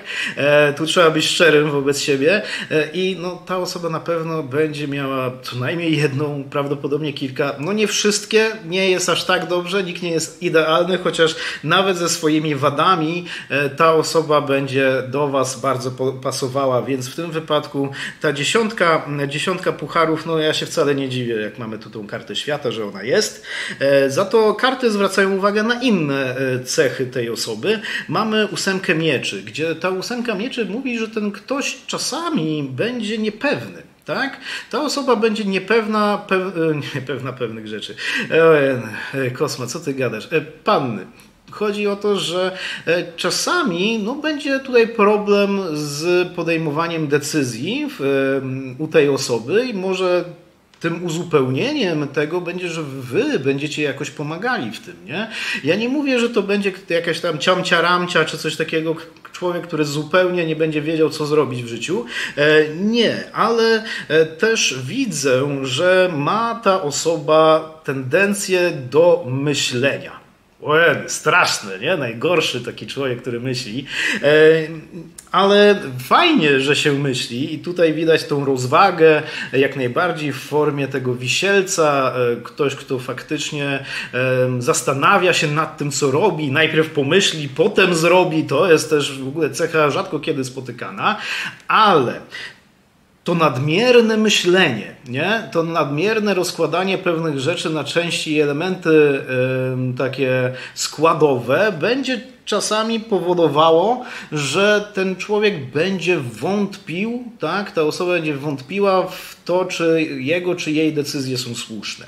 Zupełnie nie będzie się to odnosiło do waszego związku i waszej relacji. Tu już od razu zaznaczę, bo pewnie już ktoś tak sobie myśli, że trzeba będzie tam wchodzić w koło. Nie, no przecież było powiedziane, że tu od razu, bardzo szybko w tym akurat będziecie super zdecydowani i zgrani, więc tu nie o to chodzi. Tu chodzi o inne te sprawy, nad którymi najwyraźniej ten człowiek będzie dużo się zastanawiał, będzie myślał, czasami do tego stopnia, że będzie to go lub ją powstrzymywało przed podjęciem jakichś konkretnych decyzji i kroków, nie? I w tym wypadku może właśnie wasze wsparcie będzie potrzebne, bo tak jak było powiedziane, tak jak ten ktoś będzie uzupełniał was, pannę, tak wy będziecie musieli także, będziecie po prostu uzupełniać tą osobę. Więc w tym wypadku zdecydowanie może o to chodzić. Karta jeszcze Księżyca mówi o tym, że jest tutaj, ta osoba ma wyostrzoną intuicję, jest to ktoś, kto często także zastanawia się nad takimi rzeczami, nie tylko tymi przyziemnymi, jak na przykład jaki młotek kupić, ale także jakimiś tam bardziej zawiłymi, jakąś transcendencją, może duchowością będzie się także interesowała ta osoba. Więc tu w tym wypadku na pewno będzie też ktoś bardziej introspektywny, nie? Niż większość osób, czasami aż do przesady, tak? Czasami aż do przesady, ale jeszcze na koniec mamy kartę Słońca, która mówi w tym wypadku że ta osoba będzie radosna, zwyczajnie radosna. W większości przypadków będzie naprawdę taka z uśmiechem na twarzy, będzie powodowała, że inni wkoło się cieszą, tak? Że tą radość taką w pokoju, jak tylko wejdzie, to będzie ona tak rosła o ileś tam procent w górę, więc jest tu taka radość, jest takie ciepło i taka energia, która udziela się także innym osobom, tak? I pewnie w tym wypadku także i wam, więc no jest tu... Żebyście nie zrozumieli tego źle, co tu karty mówią. Ja muszę podkreślić raz jeszcze. Mamy kartę świata i tą 10 pucharów. I to są te główne rzeczy, które naprawdę będą, to jest ten multum cech, które będą powodowały, że ta osoba będzie z wami kompatybilna, tak? Wybitnie kompatybilna, tak? Ale skoro karty już o tym powiedziały, to one też chcą się podzielić innymi sprawami, o których tutaj warto wiedzieć i dlatego aż tyle miejsca poświęciły mówieniu o tym, tej takiej wewnętrznej stronie tego kogoś, nie? Więc to nie znaczy, że on czy ona będzie tylko to, tak, tu trzymała i będzie tylko rozmyślała nad tymi rzeczami. Nie, to jest tylko jeden z elementów, no, jej jako osoby. No dobra, pan, mam nadzieję, że to wytłumaczyłem, tak, na miarę swoich możliwości, żeby było to stosunkowo tutaj, no, żeby było to podkreślone i powiedziane, że no, tych cech pozytywnych to tutaj, takich dla was pozytywnych, tak? Ja cały czas podkreślam, że to są cechy dla was pozytywne, będzie naprawdę całkiem sporo. No dobrze, Wagin, zobaczmy, kto jest nam przeznaczony, gdyż ja także jestem wagą, więc mnie to także interesuje, przyznam. Mamy najpierw jedną kartę, która będzie mówiła o kwintesencji tej osoby, tak? Jakbyśmy mieli opisać ją jedną kartą z wielkich arkanów. Jest to karta gwiazdy, tak? Karta gwiazdy mówi o kimś, kto tak naprawdę to jest bardziej opis tego, jaki ta osoba będzie miała wpływ na was, wagi, niż jakie ona by miała konkretnie cechy, o których można by było mówić. Karta z gwiazdy mówi o takiej energii, która ta osoba wniesie w wasze życie, tak? To jest ten taki powiew wiatru w żagle, to jest ta siła, która się nagle nam pojawia, optymizm, energia do działania, gdzie może początkowo nie czuliście się najlepiej, gdzie teraz ta osoba za każdym razem, jak macie z nią kontakt, to was zachęca do życia, do działania i no taki wpływ to tylko sobie wymarzyć, tak? Ta karta także właśnie mówi o takim entuzjazmie, o optymizmie, która ta osoba będzie miała w sobie, tak? I ona będzie pobudzała to także w was, że będziecie naprawdę mieli ten powiew taki, nie wiem, będziecie o 20 lat młodsi. No chyba, że te 20 lat młodsi by powodowało, że macie tam 7 lat, to może niekoniecznie, ale naprawdę będziecie czuć się z tym zdecydowanie lepiej, jak ta osoba już będzie. Sama myśl będzie rozbudzała w was poczucie takiego ciepła, tak? U tej osoby. Od tej osoby. Dobrze, zobaczmy także, jakie są te okoliczności waszego poznania. Jest tutaj 10 buław, jest karta pustelnika i karta wisielca. No dobrze, ciekawie. Wydaje się, że trochę trzeba będzie temu przeznaczeniu pomóc, albo wiecie, to już może opisywać sytuację, która była, bo może już z tą przeznaczoną wam osobą jesteście i się znacie. Mamy taki czas, w którym wy, tak jak było powiedziane, nawet tu już przy karcie gwiazdy, niekoniecznie byliście w najlepszym momencie swojego życia. Tak? Nie chodzi o to, że działy się jakieś straszne rzeczy czy coś takiego, ale karta wisielca wskazuje na to, że czegoś wam brakowało. Tak, że nie było zmiany w tej sferze życia, że nie wiedzieliście co dalej. Tak? To często tu jest mowa o takim okresie, gdzie no, jeżeli chodzi o tą sferę uczuciową na przykład, no, z nikim nie byliście od dłuższego czasu, tak? Może spotykaliście się, ale to nie udawało się i teraz chcielibyście to zmienić i widzę, że jak jest tutaj karta pustelnika to i 10 buław jeszcze do tego, to może wskazywać wagi na to, że no po prostu pomożecie temu przeznaczeniu i zaczniecie także tutaj szukać aktywnie, tak? Aktywnie szukać kogoś lub czegoś, co by spowodowało zmianę i poprawę i wybicie was z tego czasu takiego trochę zastoju i widzę, że faktycznie poprzez te starania uda wam się spotkać tą osobę. To połączenie może świadczyć, że jeżeli chodzi o takie zwykłe randkowanie, czy tam przez te różne aplikacje, to niekoniecznie będzie ta pierwsza osoba, która wam się napotoczy, tak, mówiąc kolokwialnie, ale też trzeba będzie troszkę na to poświęcić czasu, nie? 10 buław może wskazywać, jeszcze tak osobno, jakbyśmy ją wyrwali z kontekstu, może wskazywać, że to jest z miejsce pracy, w którym ta osoba jest, więc można tutaj zwrócić większą uwagę na to. Za to karta pustelnika, jeżeli także byśmy mieli ją wyrwać z kontekstu, może mówić o kimś, kto jest poznany w okolicznościach, gdzie wy czegoś się uczycie, gdzie wy czegoś się dowiadujecie, czyli no może jakieś zajęcia, może na studiach, może na jakimś kursie, więc jest tu także, czy na jakimś seminarium, więc jest tu także taka możliwość, ale bardziej bym widział to, że wy aktywnie byście szukali tej osoby. Dobrze. Może teraz zobaczmy, jakie cechy, jakie karty, których kilka wyciągniemy tutaj, będą opisywały tego kogoś. Ja tylko wam przypomnę w tym wypadku, moje kochane wagi, żebyście dali tego lajka, żebyście rozważyli subskrypcję kanału, jeżeli tego jeszcze nie zrobiliście. O jedną za dużo bym kartę wyciągnął.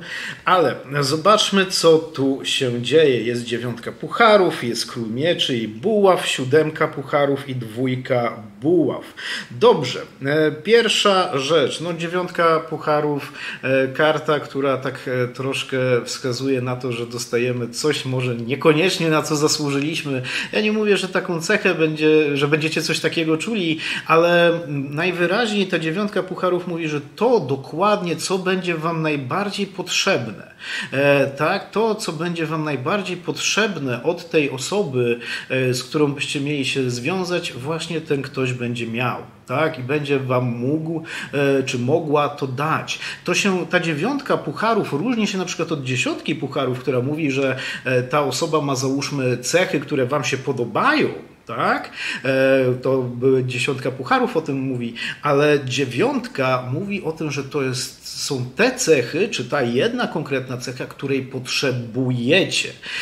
A czasami, powiedzmy sobie szczerze, nie do końca wiemy, czego tak naprawdę potrzebujemy.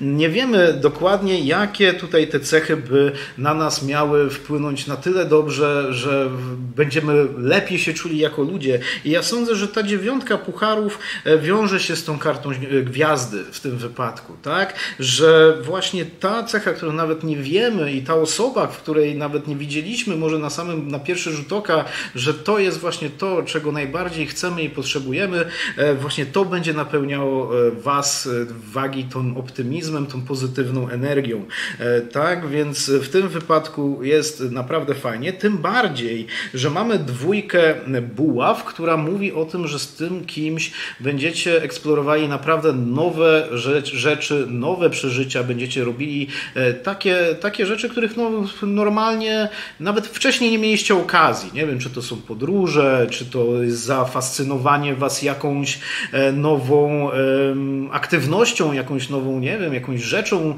w życiu, zainteresowaniem, tak, czy czymś takim, którym ta osoba was zarazi niejako, zarazi w tym pozytywnym sensie, więc wagi jest tu wiele nowego. Ta 2 buław mówi właśnie o otwartości też umysłu, jeżeli byśmy mówili o cechach konkretnych tej osoby, więc to jest ta otwartość do nowych doznań, do nowych przeżyć i chęć gonienia za nimi, tak? Chęć tego przeżywania i robienia. I tutaj nawet jest karta, która to dość mocno komplementuje i mamy 7 pucharów i ta 7 pucharów wskazuje właśnie na wielką ilość zainteresowań i rzeczy, która ta osoba będzie robiła, tak? Ona będzie na tyle żywotna, będzie na tyle energiczna, i ciekawa przez to też zapewne, no bo jeżeli ktoś naprawdę wiele rzeczy w swoim życiu zrobił, nawet może więcej niż by się wydawało, że w takim czasie można by było robić, to też jest to takie interesujące i intrygujące nawet bym powiedział. Więc ta 7 pucharów mówi, to się mocno wpisuje w tą 2 buław. Mianowicie ilość tych rzeczy, ta intensywność tych zainteresowań i działań, które ta osoba podejmuje, będzie całkiem spora. Możliwe, że będzie ten ktoś znał się naprawdę na wielu rzeczach, tak, i będziecie aż zdziwieni, że jednocześnie, nie wiem, tańczy tam rumbę i czacze, a z drugiej strony jest świetny w kładzeniu kafelek, a tak naprawdę jest nauczycielem języka. Tak, no to wiecie, 3 różne, zupełnie niepowiązane ze sobą by się na pierwszy rzut oka myślało cechy, a jednocześnie ta osoba je ma. I teraz tak, mamy króla buław i mamy króla mieczy. I to mówi o trochę bardziej takich przyziemnych sprawach, a mianowicie tym, że ten człowiek jest bardzo zdecydowany, bardzo odważny i taki przedsiębiorczy także, gotowy robić rzeczy i to, co on robi już, on czy ona robi już jako ta główna rzecz w swoim życiu, czyli najczęściej jest to związane z pracą, tak, albo ewentualnie z jakąś bardzo pasją, to jest ktoś, kto bierze to bardzo na poważnie. Tak, ten król mieczy wskazuje na to, że ten ktoś nie podchodzi do tego lekko. Bardzo możliwe, że jest to jakaś taka praca, która wymaga, jeżeli mówimy o pracy, tak, mówię, to może być też kwestia pasji jakiejś, raczej jednak na co dzień, tak, jak najbardziej prawdopodobna rzecz to są kwestie związane z pracą. To może jakąś bardzo wymagającą takiej odpowiedzialności pracę wykonuje, nie wiem, jak lekarz, może policjant, tak, czy ktoś inny, kto nosi na swoich barkach całkiem dużo takiej odpowiedzialności i dlatego to, co robi, jest dla tej osoby święte niejako, tak? I naprawdę dużo uwagi temu przykłada. Nie oznacza to, że to jest od razu jakiś tam pracocholik czy coś takiego, ale wydaje się też, że to nie jest raczej osoba, która by, nie wiem, zmieniała pracę na lewo i prawo, tak? To jest raczej ktoś, kto jak się już na coś zdecyduje, to idzie w tą stronę i naprawdę też dużo czasu na to poświęca i uwagi swojej, więc może to być ktoś taki właśnie trochę bardziej nastawiony na takie cele, nie? Jednocześnie. No dobrze, wagi to ciekawa osoba nam się tutaj narysowała. Przejdźmy teraz do czytania dla Was skorpiony. Skorpiony, postawmy jedną kartę, która najpierw będzie obrazowała tego kogoś, tak?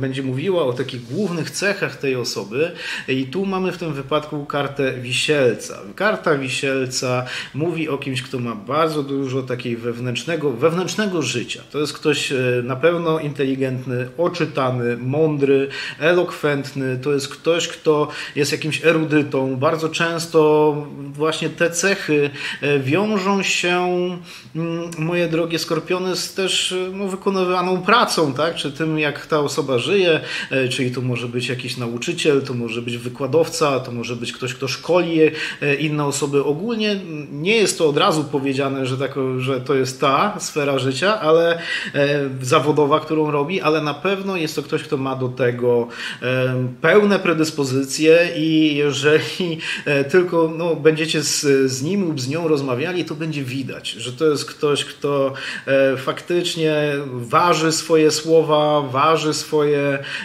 też działania, najpierw pomyśli, potem zrobi, to się bardzo rzadko zdarza, raczej jest na odwrót, nie? Tak mam wrażenie, nawet w moim życiu, jeżeli patrzę po sobie, ale ja nie mówię, że wszyscy mają być tacy jak ja, ale Karta Wisielca mówi o kimś, kto faktycznie ma dużo takich bardzo, nie powiem od razu akademickich, ale takich bardziej zainteresowań, których trzeba czytać, trzeba tą wiedzę posiadać, dążyć do jej posiadania, czyli właśnie też kumulować tą wiedzę. Jest tu na pewno ten element, a jeżeli chodzi o charakterologicznie, to jest to osoba wyważona, bardzo wyważona, raczej taka, którą trudno wybić z równowagi. Postawimy teraz karty na to, skorpiony, jak doszło może, bo to już nawet może poznaliście tą osobę, ale do waszego poznania, jak wygląda to wasze poznanie. I mamy najpierw, zanim do tego przejdziemy, ja wam przypomnę, żebyście zostawili lajka, żebyście rozważyli subskrypcję kanału, jeżeli jeszcze tego nie zrobiliście, ale przechodzimy dalej i widzimy tutaj kartę cesarzowej, kartę gwiazdy i kartę dwójki mieczy, moje drogie skorpiony. I widzę tak, że bardzo takim szturmem ta osoba weźmie wasze serce, tak po prostu. Wasze życie, wejdzie w wasze życie naprawdę takim na pełnej petardzie, na najwyższym biegu, szczególnie w momencie, kiedy wy już tak całkowicie będziecie się zastanawiali, że może już nikt ciekawy się nie pojawi w waszym życiu, tak? Może już będziecie trochę zrezygnowani, może już tam zaczęliście randkować znowu, tak? I już tam piąta osoba z kolei, którą poszliście na kawę, już jest, no i już stwierdzicie, nie, to już koniec, już naprawdę w tym wypadku się tym nie zastanawiam. Ta dwójka mieczy mówi o tym, że już tak nawet może troszkę się... Znaczy jesteście już na granicy, będziecie już na granicy tego myślenia, czy faktycznie ktoś tutaj się taki pojawi i kto jest godny zainteresowania, czy nie. I nagle wtedy on czy ona cała na biało wjeżdża w wasze życie. Mam nadzieję, że nie jak w tej anegdocie, ale widzę, że naprawdę ta karta gwiazdy mówi o tym impecie takim i tym jeszcze takim powiewie tej energii, która to wniesie, tak, ta znajomość wasza w to w to wasze życie. I mamy jeszcze kartę cesarzowej, gdzie widać, że bardzo szybko dojdzie między wami do tą chemię będzie czuć bardzo szybko, tak? I bardzo szybko będzie wasza relacja ewoluowała w kierunku czegoś więcej, w kierunku czegoś bardziej takiego poważnego, nie? No dobrze, no tak intensywnie to wygląda. Zobaczmy, moi kochani, teraz jakie karty obrazują tego kogoś, tak? No bo była mowa o tej jednej głównej takiej cesze, czyli głównym aspekcie tej osoby, a teraz zobaczymy, jak dalej tu karty opisują tego kogoś. Więc dobrze, mamy trójkę denarów, jest siódemkę buław, mamy kartę arcykapłana, rycerza buław i także ósemkę pucharów. No dobrze, jeżeli chodzi o to, co tu karty wskazują, najpierw zacznijmy od tej siódemki buław. To jest ktoś, kto będzie... komu nie są obce wyzwania życiowe. Tak? Siódemka buław wskazuje na to, że ten człowiek całe życie najwyraźniej w jakiś sposób się z pewnymi rzeczami zmagał, czy zmagała. Tu nie było łatwo w życiu tego kogoś. Nie znaczy to, że nie wiem, wydarzyło się coś strasznego w jej czy jego życiu, które jakieś jedno konkretne wydarzenie, czy coś takiego, które by miało rzutować na charakter, ale wydaje się to, że to jest ktoś, kto jest takim wojownikiem, tak? To jest ktoś, kto sam z tego dna, nie wiem, z największego dołu życia, świata i społeczności, no może nie aż takiego, ale wygrzebał się dzięki własnej determinacji, dzięki własnemu uporowi. To jest bardzo możliwe, że to jest ktoś, kto faktycznie pochodzi z biednej rodziny, z biednego takiego, tego środowiska i wszystko to, co robiła to i uzyskała ta osoba dzięki sobie, tak? Niewiele było temu komuś dane tak naprawdę, więc ta siódemka buław mówi o takiej wytrwałości, o tym uporze, o tym, że już teraz prawdopodobnie jest w lepszym miejscu, ale to wszystko, co ma, tak, to sam lub sama na to zapracowała, tak? I teraz dalej patrzymy, mamy tutaj kartę arcykapłana. Arcykapłan wskazuje też, to bardzo mocno się w to wpisuje, jeszcze w kartę wisielca, że to jest ktoś, kto ma naprawdę takie zasady swoje, tak? Nie znaczy, że ma dziwne jakieś swoje zasady i jakieś dziwactwa po prostu życiowe. Nie, ale chodzi o to, że to jest ktoś, kto mocno trzyma się tego, w co wierzy i to też może wskazywać po prostu na osobę wierzącą, tak? To po prostu także może być ta sfera religijna bardzo mocno zakorzeniona w tym kimś. Niemniej arcykapłan mówi bardziej o tych takim moralnym kompasie, który ten człowiek ma i tych zasadach, których się trzyma skorpiony i raczej ich nie złamie. To jest ktoś, kto jest wierny, lojalny w stosunku do osób. To jest ktoś, kto jak daje słowo, to się tego trzyma. Może nawet czasami będzie unosił się honorem bardziej, czy unosiła się pewnym właśnie honorem w pewnych sprawach. Ale na pewno będzie, dzieląc życie z tą osobą, będziecie wiedzieć, że można na tym kimś polegać, tak? To nie jest ktoś, kto lekko daje komuś słowo, tak? Ale jak już daje, to się tego trzyma mocno. Mamy ósemkę pucharów, co wskazuje na taką tendencję też tej osoby trochę do zamykania się w sobie, nie? Okej, to jest taka trochę negatywna cecha mimo wszystko, ale ja bym tego od razu nie widział tylko i wyłącznie tak.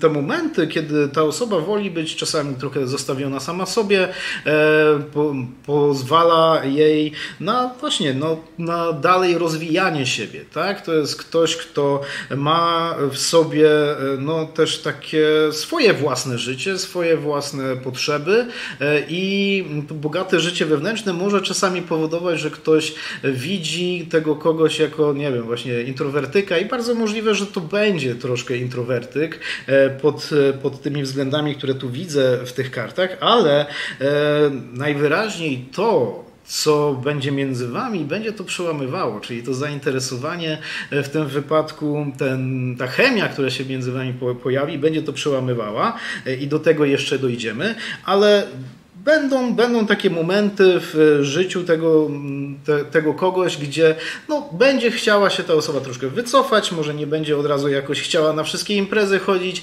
będzie chciała zostać w domu tak bardziej niż tylko na imprezy, nie? Więc wtedy też warto pozwolić temu komuś mieć to miejsce, tą przestrzeń. Ale przechodzimy do tego, co też tutaj było niejako zaznaczone Skorpiony. Mamy trójkę denarów i mamy rycerza buław. Jeżeli ten człowiek się do czegoś zapala, tak? I tutaj widać jeszcze było o tych zasadach, o tej takiej tym uporze trochę, to także się w to wpisuje. Jak ten człowiek się do czegoś zapala, jeżeli ten człowiek mówi, że zaczyna coś robić, tak? Skupia się na jakimś aspekcie swojego życia, tak, że jeżeli chodzi o związki, to na poważnie. Tak, to jest na stałe. To już ten człowiek nie interesuje się jakimiś drobnymi rzeczami, które miałyby na chwilkę być fajne, a potem zupełnie rzuci je w kąt. Nie? To nie jest ktoś, kto będzie miał słomiany zapał, to nie będzie ktoś, kto będzie miał milion zainteresowań, raczej będzie miał konkretne zainteresowanie i w nich będzie bardzo mocno na nich będzie się bardzo mocno skupiał, ale też tutaj ta karta trójki denarów z tym rycerzem buław mówi, że o tej energii i entuzjazmie do robienia czegoś, ale na stałe, na długo i tak jak mówię, to także Skorpiony przekłada się na sferę związków, szczególnie jeżeli weźmiemy pod uwagę tego arcykapłana i trzymanie się zasad, tę wierność i lojalność właśnie do tych zasad, ale i także podejrzewam, że innych osób, tych ważnych dla tego kogoś. No dobrze, Skorpiony, taka konkretna osoba, taka poziomowa bym powiedział. Strzelce, zobaczmy, kogo karty tutaj wskazują jako przeznaczonego wam. Zaczniemy od postawienia jednej karty, która będzie taką kwintesencją tej osoby. Tak? Jakbyśmy mieli jedną kartę Wielkich Arkanów tylko do opisania tego kogoś, to wychodzi nam karta śmierci. Nie martwcie się, nie będzie to, nie wiem, mroczny pomruk jakiś, który się snuje po cmentarzach. Nie, karta śmierci mówi wręcz przeciwnie, że to jest ktoś, kto bardzo mocno jest przyzwyczajony do zmian. Jest to ktoś, kto jest odważny, kto jest też taki energiczny i gotowy te zmiany wprowadzać w swoje życie, tak? Bardzo możliwe, że jakbyście potem, jak będziecie rozmawiali, to się dowiecie, że ten człowiek faktycznie wiele przeżył, o wiele więcej nawet niż by się wydawało, że w tym życiu jest to możliwe. To jest ktoś, kto robił wiele rzeczy, z niejednego pieca chleb jadł, ale w tym dobrym sensie to stwierdzenie, tak? A nie tylko takim jednym kontekście, który często jest używane, w którym często jest używane to powiedzonko. Karta śmierci wskazuje na kogoś, kto wręcz odnajduje się w sytuacjach stresowych, w sytuacjach takich podbramkowych, kimś, kto radzi sobie, kiedy rzeczy się zmieniają i nie boi się tych zmian. Tak? Dobrze, zobaczmy teraz, moje drogie strzelce, jakie są tutaj okoliczności poznania waszego. Tak, to bardzo możliwe, że do tego poznania już doszło, tak? Bardzo możliwe, że do tego poznania już doszło. Może już to tutaj karty opisują waszego partnera czy partnerkę, ale zobaczymy, może jeszcze nie, więc wtedy na to baczcie tutaj szczególnie. Ja tylko przypomnę, żebyście zostawili lajka, strzelcy, żebyście nie zapomnieli rozważyć subskrypcji także kanału, ale popatrzmy, co tu wyszło. Mamy kartę pustelnika, mamy kartę królowej mieczy i widzę, że to taka dość częsta jest sytuacja, którą karty tu opisują. Pewnie jeżeli oglądacie i dla ascendentu, i dla znaku właśnie słonecznego chociażby swoje czytania, to możecie natrafić na podobną sytuację u innych znaków, ale widzę, że karta królowej mieczy wskazuje na taki czas, który nie do końca był dla was fajny. Tak? Nie był czas, kiedy niewiele się działo, wam czegoś brakowało. Był to przeciągający się czas takiej stagnacji, tego, że może jak w tej sferze uczuciowej nie udawało wam się poznać nikogo ciekawego, nikogo takiego, kogo no, warto by było widzieć więcej niż, nie wiem, 2 randki, tak? I kochani, wydaje się jednak, że dzięki no, takiej pewnej determinacji uda wam się, szukając tego kogoś, tak, będąc otwartym na poznanie kogoś wartościowego, no, ostatecznie w końcu traficie na osobę, która no, was zmiecie z nóg. Nie? Praktycznie 10 pucharów wskazuje na to, że ta osoba no, będzie od razu widać, że do siebie pasujecie. Będzie od razu widać, że macie wspólne tematy, że jesteście sobą zainteresowani i tak dalej. Nie? Karta 10 pucharów nawet mówi o szybkim takim pojawieniu się uczuć, ale to nie od razu znaczy, że na pierwszej randce ktoś tam powie kocham cię, bo to by było creepy. Ale widzę, że jeżeli faktycznie będziecie pomagali trochę temu przeznaczeniu, będzie to konieczne troszkę, żeby tą osobę poznać, to traficie na tego kogoś i to będzie od razu wiadomo, że tu jest na rzeczy coś więcej, tak, strzelce, niż tylko tam jakieś pitu rozmowa o nie wiadomo o czym, tak? Tu od razu się to rzuci w oczy. Dobrze, strzelce, postawmy teraz 5 kart, które będą opisywały tego kogoś, tak? Będą dawały pewne cechy charakteru, osobowe cechy, które będą pozwalały wam no, przygotować się może na tego kogoś, albo stwierdzić, że to jest może właśnie ten. Zaczynamy od no, bardzo dużo buław, bo i 4, 10, giermek i król buław, ale jest także rycerz pucharów. Ja zacznę od 4 buław.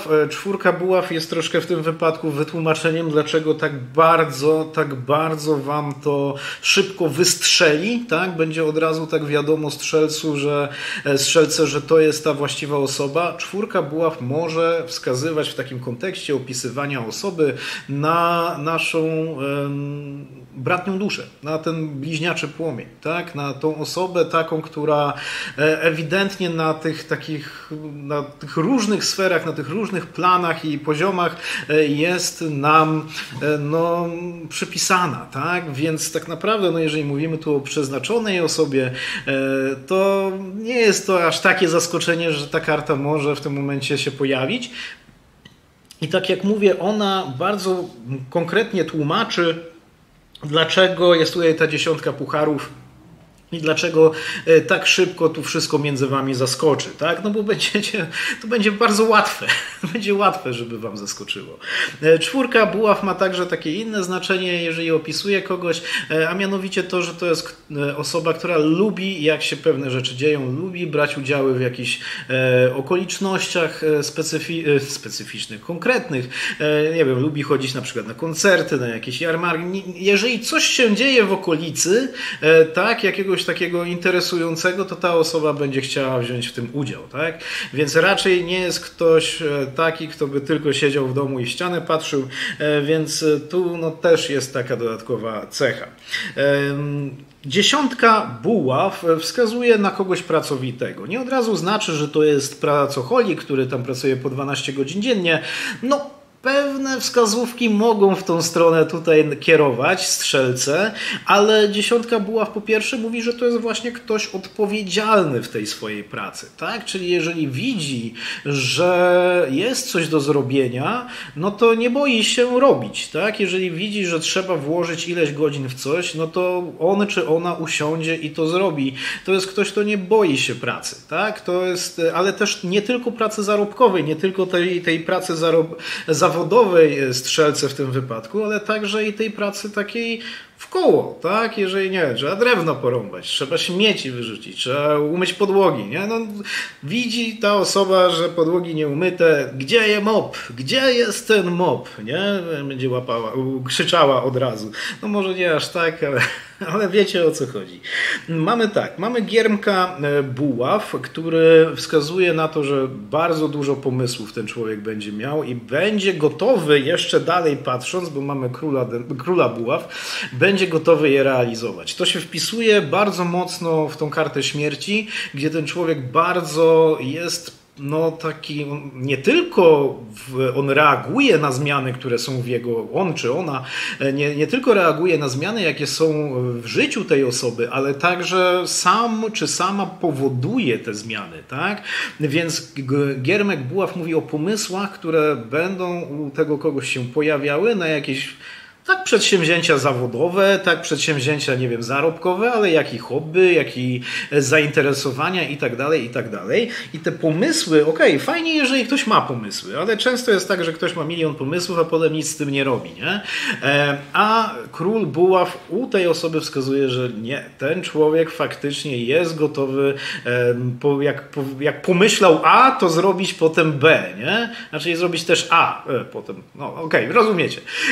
Król buław wskazuje na odwagę, na przedsiębiorczość, na umiejętność realizowania zamierzonych planów i tego, co się chce zrobić, więc nawet może to się wiązać z życiem zawodowym tej osoby, gdzie jest może to przedsiębiorca, jest to ktoś, kto pracuje na własną rękę i dlatego też dużo tej uwagi na pracę poświęca, no bo ile faktycznie się sam zmotywuje do pracy, tyle tej pracy ma i tyle też pewnie może zarobić, nie? Więc to jest akurat dobrze, że jeżeli ktoś jest przedsiębiorczy i jest pracowity, to dobrze współgra. I na koniec zostawiłem rycerza pucharów, który troszkę odbiega od tych innych kart.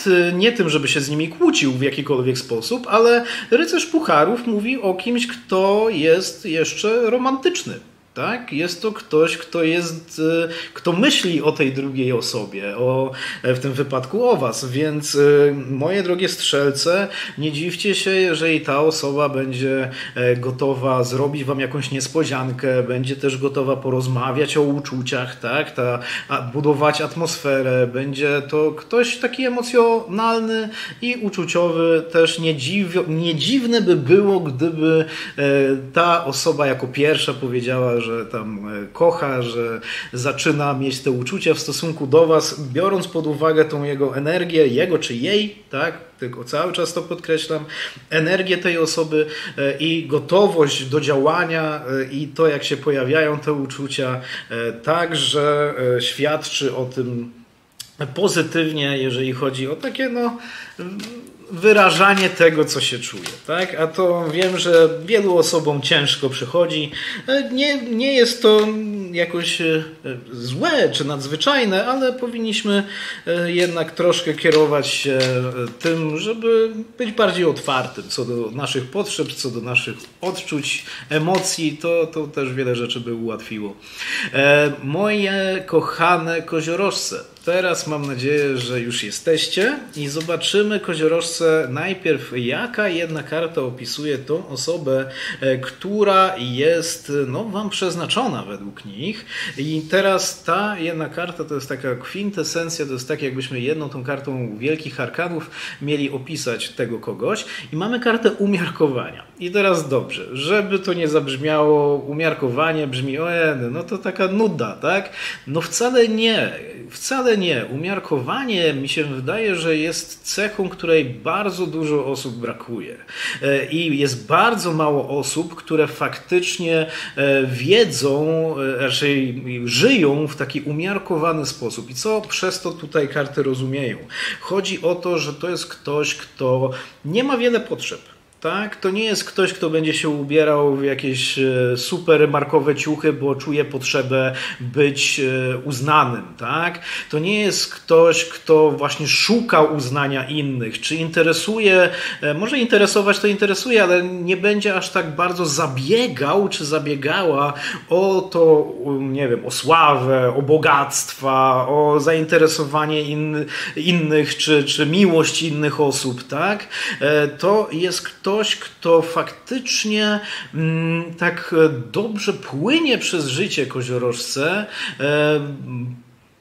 i dzięki temu robi to, co chce. Tak? Robi to, co chce, ale żebyście nie zrozumieli tego w sposób taki, że to jest egocentryczna osoba, która ma wszystkich innych w 4 literach, tak? W poważaniu. Nie. Karta umiarkowania także wskazuje na to, że ta osoba na pewno, ale w żaden sposób nie będzie chciała narzucać niczego nikomu innemu, gdyż sama nie chce, żeby ktokolwiek jej coś narzucał. Tak? Więc w tym wypadku jest to takie naprawdę cecha brakująca wielu osobom i z takim człowiekiem bardzo fajnie, mam wrażenie, że się przebywa i bardzo fajnie się żyje. Zobaczmy teraz, jakie są 3 karty mówiące o okolicznościach waszego poznania. Mówię to w taki sposób, no bo może do tego poznania już doszło, tak? Może już mówię o konkretnej osobie, którą wy już znacie.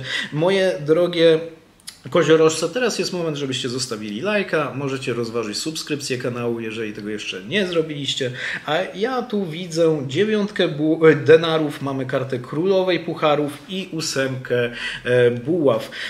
Widzę, że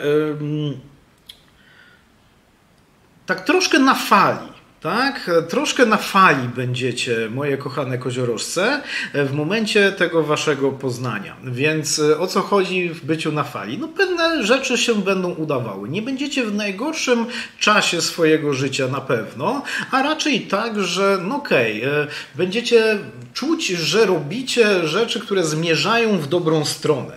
Że będzie takich dużo aspektów w waszym życiu.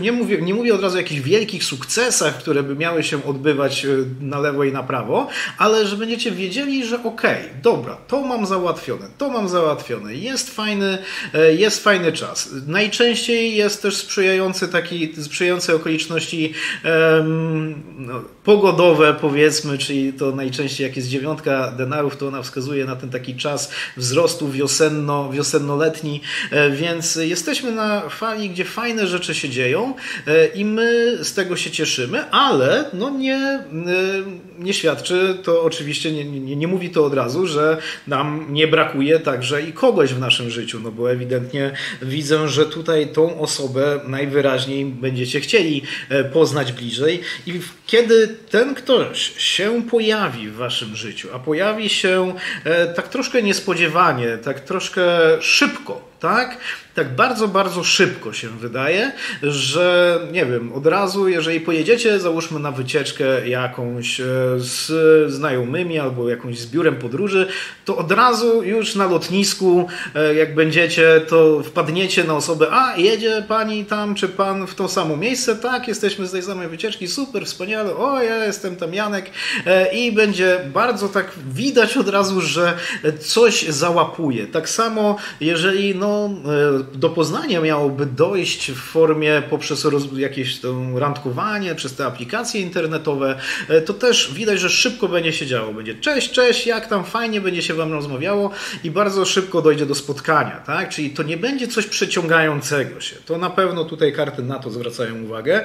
Wręcz ta energia tak od razu się pojawi, od razu zaskoczy, tym bardziej, że mamy królową pucharów, gdzie będziecie wewnętrznie czuć od od razu koziorożce, że jest jakaś więź, że jest tutaj jakaś taka może nawet nieopisana i trudna właśnie do sprecyzowania, szczególnie na początku przecież znajomości, taka nutka, która wskazuje, o, tutaj coś jest. Ta osoba w taką strunę we mnie naciska i gra na tej strunie, tak, porusza tą strunę, która niekoniecznie od razu obiektywnie patrząc wiem skąd się to bierze, tak, więc będzie ten element takiego zaintrygowania i tego, że emocjonalnie to was poruszy.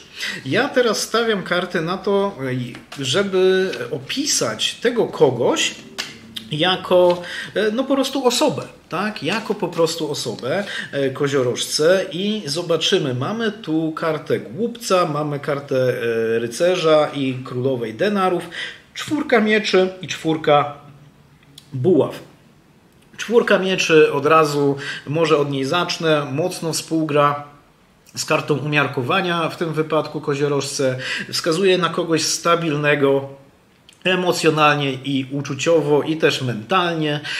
4 mieczy mówi o tym, że to nie będzie ktoś, kto będzie w jakieś ataki miał, czy miała, nie wiem, histerii, czy czegoś takiego. Ktoś, kto jak stres jest, to sobie z tym stresem bardzo dobrze radzi. Nie chce sobie radzić, to nie jest tak, że się rzuca w miejsce, gdzie jest stres, bo to chyba nikt racjonalny tego tak nie robi, ale też ciężko jest wybić tego kogoś z tego emocjonalnego i też mentalnego ekwilibrium, tego złotego środka, który widać, że ten człowiek wie, tak? On wie, gdzie jest, kim jest, co chce i czego potrzebuje, co było poniekąd poruszone. Mamy 4 buław także i 4 buław mówi o też takiej ważnej cesze. Ja zupełnie nie dziwię się, że ta 4 buław tutaj jest, skoro mówimy w całym rozkładzie o osobie, która ewentualnie jest nam przeznaczona, tak? Więc 4 buław mówi często o tej bratniej duszy, o tym bliźniaczym płomieniu, o kimś, kto jest bardzo tak do nas przypisany niejako, tak? Tak transcendentnie może nawet, więc kochani, to by tłumaczyło, dlaczego tak szybko od razu tutaj zaskoczy i między wami i dlaczego też będzie to poczucie, że ten ktoś jest ważniejszy dla was już na samym starcie niż powinno być, tak? Niż racjonalnie byście pomyśleli, że powinniście mieć odczucia, tak? Więc w tym wypadku ta 4 buław o tym także mówi. Ona ma także dodatkową rzecz, o której mówi, jeżeli opisuje kogoś. 4 buław mówi o kimś, kto lubi bardzo wydarzenia i brać w nich udział i lubi, jak coś się dzieje. Jeżeli coś się dzieje ciekawego w otoczeniu tej osoby, to ona chce brać w tym udział i ona też się w tym świetnie odnajduje i świetnie się będzie bawiła. Na przykład, nie wiem, na pewno jeżeli będą jakieś obchody miasta, w którym mieszka, dni czegoś tam, to bardzo chętnie będzie tam szła. Raczej zdecydowanie bardziej to wybierze jako czas spędzania weekendu niż oglądanie, nie wiem, seriali, nie? Więc jest tutaj taka ciekawa tych rzeczy, które się dzieją. Mamy kartę głupca i karta głupca wcale nie oznacza, że to będzie człowiek, który tam będzie podejmował głupie decyzje. Nie, karta głupca mówi o takim trochę marzycielu. O tym, że on czy ona będzie patrzyła bardzo daleko w przód. Będzie mogła być ideowcem trochę w pewnych sprawach. Tak, będzie naprawdę tak patrzyła daleko i tak z taką naiwnością może troszkę w tą przyszłość, swoją przyszłość, to co by chciała, żeby było. Nie zdziwiłbym się, są takie rzeczy, które bardzo zdradzają głupca, tak, głupca, ale tego tarotowego w innych osobach to jest gdy razem jesteśmy już z kimś, tak, rozmawiamy i rysujemy od razu całą taką wizję, że będzie tam domek, że będzie tam drzewo, będzie płotek, gromadka dzieci i tak dalej. Ja nie mówię, że tak jest w tym przypadku, ale jeżeli ktoś bardzo szybko takie bardzo pozytywne rzeczy, tak mówię, bo głupiec nie marzy o złych rzeczach, no mało kto marzy o złych rzeczach chyba, ale te takie pozytywne wizje tego, co będzie, jest optymistyczny wobec tego, co się dzieje, to bardzo opisuje właśnie głupca. Także często jest to taka osoba, która jest może trochę poetą, trochę artystą, niekoniecznie udanym, tak, ale na pewno te nuty w nim czy w niej no, dobrze grają, tak? I teraz tak, poza tym, tak, pomimo tego, to jest taka jedna cecha tej osoby, jedna część tej osoby. Drugą jest to, że mimo wszystko będzie to ktoś bardzo mocno stąpający po ziemi. Rycerz denarów mówi o kimś, kto jest dobry w tym, co robi, wie, w czym jest też dobry, tak, jest solidnym pracownikiem na przykład, jest fachowcem w czymś, co robi, może nie jakimś wirtuozem, ale jest naprawdę... no, ma swoje umiejętności, ma swoje talenty i wie, jak je wykorzystać i je wykorzystuje. Tak? Do tego jest jeszcze takim solidnym przyjacielem. Rycerz denarów ma dużo takich pozytywnych cech, jak punktualność, tak? Na przykład. Więc w tym wypadku będzie to na pewno widoczne. I także królowa denarów, która sugeruje, że jest to ktoś taki poukładany, ale to widać, jeżeli jest umiarkowanie, jest też tutaj ta czwórka mieczy, to jest ktoś, kto planuje, tak, pewne rzeczy, myśli w przód, jeżeli no, załóżmy nadchodzi teraz okres świąteczny, to ja bym się wcale nie zdziwił, jeżeli ta osoba już miała pokupowane prezenty, tak, miesiąc czy 2 miesiące wcześniej. To jest ktoś, kto jak jedzie gdzieś na wycieczkę, to sprawdza wszystkie te miejsca, atrakcje, w które tam można pójść, a nie, że będzie na dziko coś robiła, tak? Więc jest to na pewno taka dodatkowa cecha pozytywna związana z tym umiarkowaniem, które, tak jak mówię, jest wręcz cechą wybitnie potrzebną u wielu osób. I jeżeli ktoś żyje w taki sposób, to jest to naprawdę, ja sądzę, że to jest taki sukces, to jest taki cel, ambicja, do której powinno się zmierzać. Wodniki. Kto jest Wam przeznaczony? Zaczynamy od postawienia jednej karty, która no, będzie uosabiała te cechy główne tej osoby. Jeżeli byśmy mogli jedną kartą wielkich arkanów opisać tego kogoś, to właśnie wychodzi nam w tym wypadku karta śmierci. I teraz nie martwcie się, to nie oznacza, wodniki, że to będzie jakiś mruk straszny, który tylko Edgara Allana Poe czyta, ale to, i cytuję, to by jeszcze gorsze było, ale kochani, karta śmierci wskazuje na to, że to jest ktoś, kto bardzo mocno przyjmuje i odnajduje się w zmianach, tak? Jakkolwiek dziwnie to brzmi, ale chodzi o to, że to nie jest ktoś, kto urodził się w jednym miejscu, pracował w jednej pracy i tak już przez 30, 40, 50 lat. Nie, to jest ktoś, kto naprawdę wiele przeżył, to jest ktoś, kto naprawdę wiele rzeczy robił, tak? I okej, wiele z tych spraw, wiele z tych zmian w jego czy jej życiu było spowodowanych pewnie okolicznościami, ale także no, ta osoba sama wychodziła pewnie z propozycjami, wychodziła także z działaniami, które te zmiany miały pchnąć, tak? Więc mamy tutaj także energię, mamy także zdecydowane działanie, odwagę. Jest to ktoś, kto nie boi się zmienić swojego życia prawie że o 180 stopni obrócić, jeżeli coś mu lub jej w tym nie pasuje, tak? Ale zobaczmy teraz, kochani, jakie będą, czy były już może, bo to może były, okoliczności waszego poznania. Mamy kartę głupca, mamy kartę rycerza pucharów i 8 pucharów. Dobrze.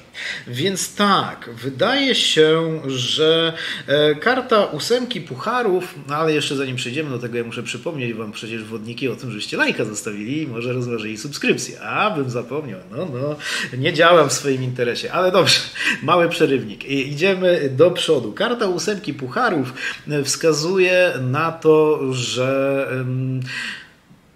był taki czas, tak, w waszym życiu, wodniki, gdzie już niejako był, albo będzie też, bo to może być w przyszłości, gdzie już niejako pogodziliście się z tym, że wasze życie się troszkę zmieniło, że jesteście, może zakończyliście już jakiś związek, tak, już przeszliście przez to poczucie, że no, wyszliście z tego związku, wyszliście z tej relacji i teraz jesteście gotowi.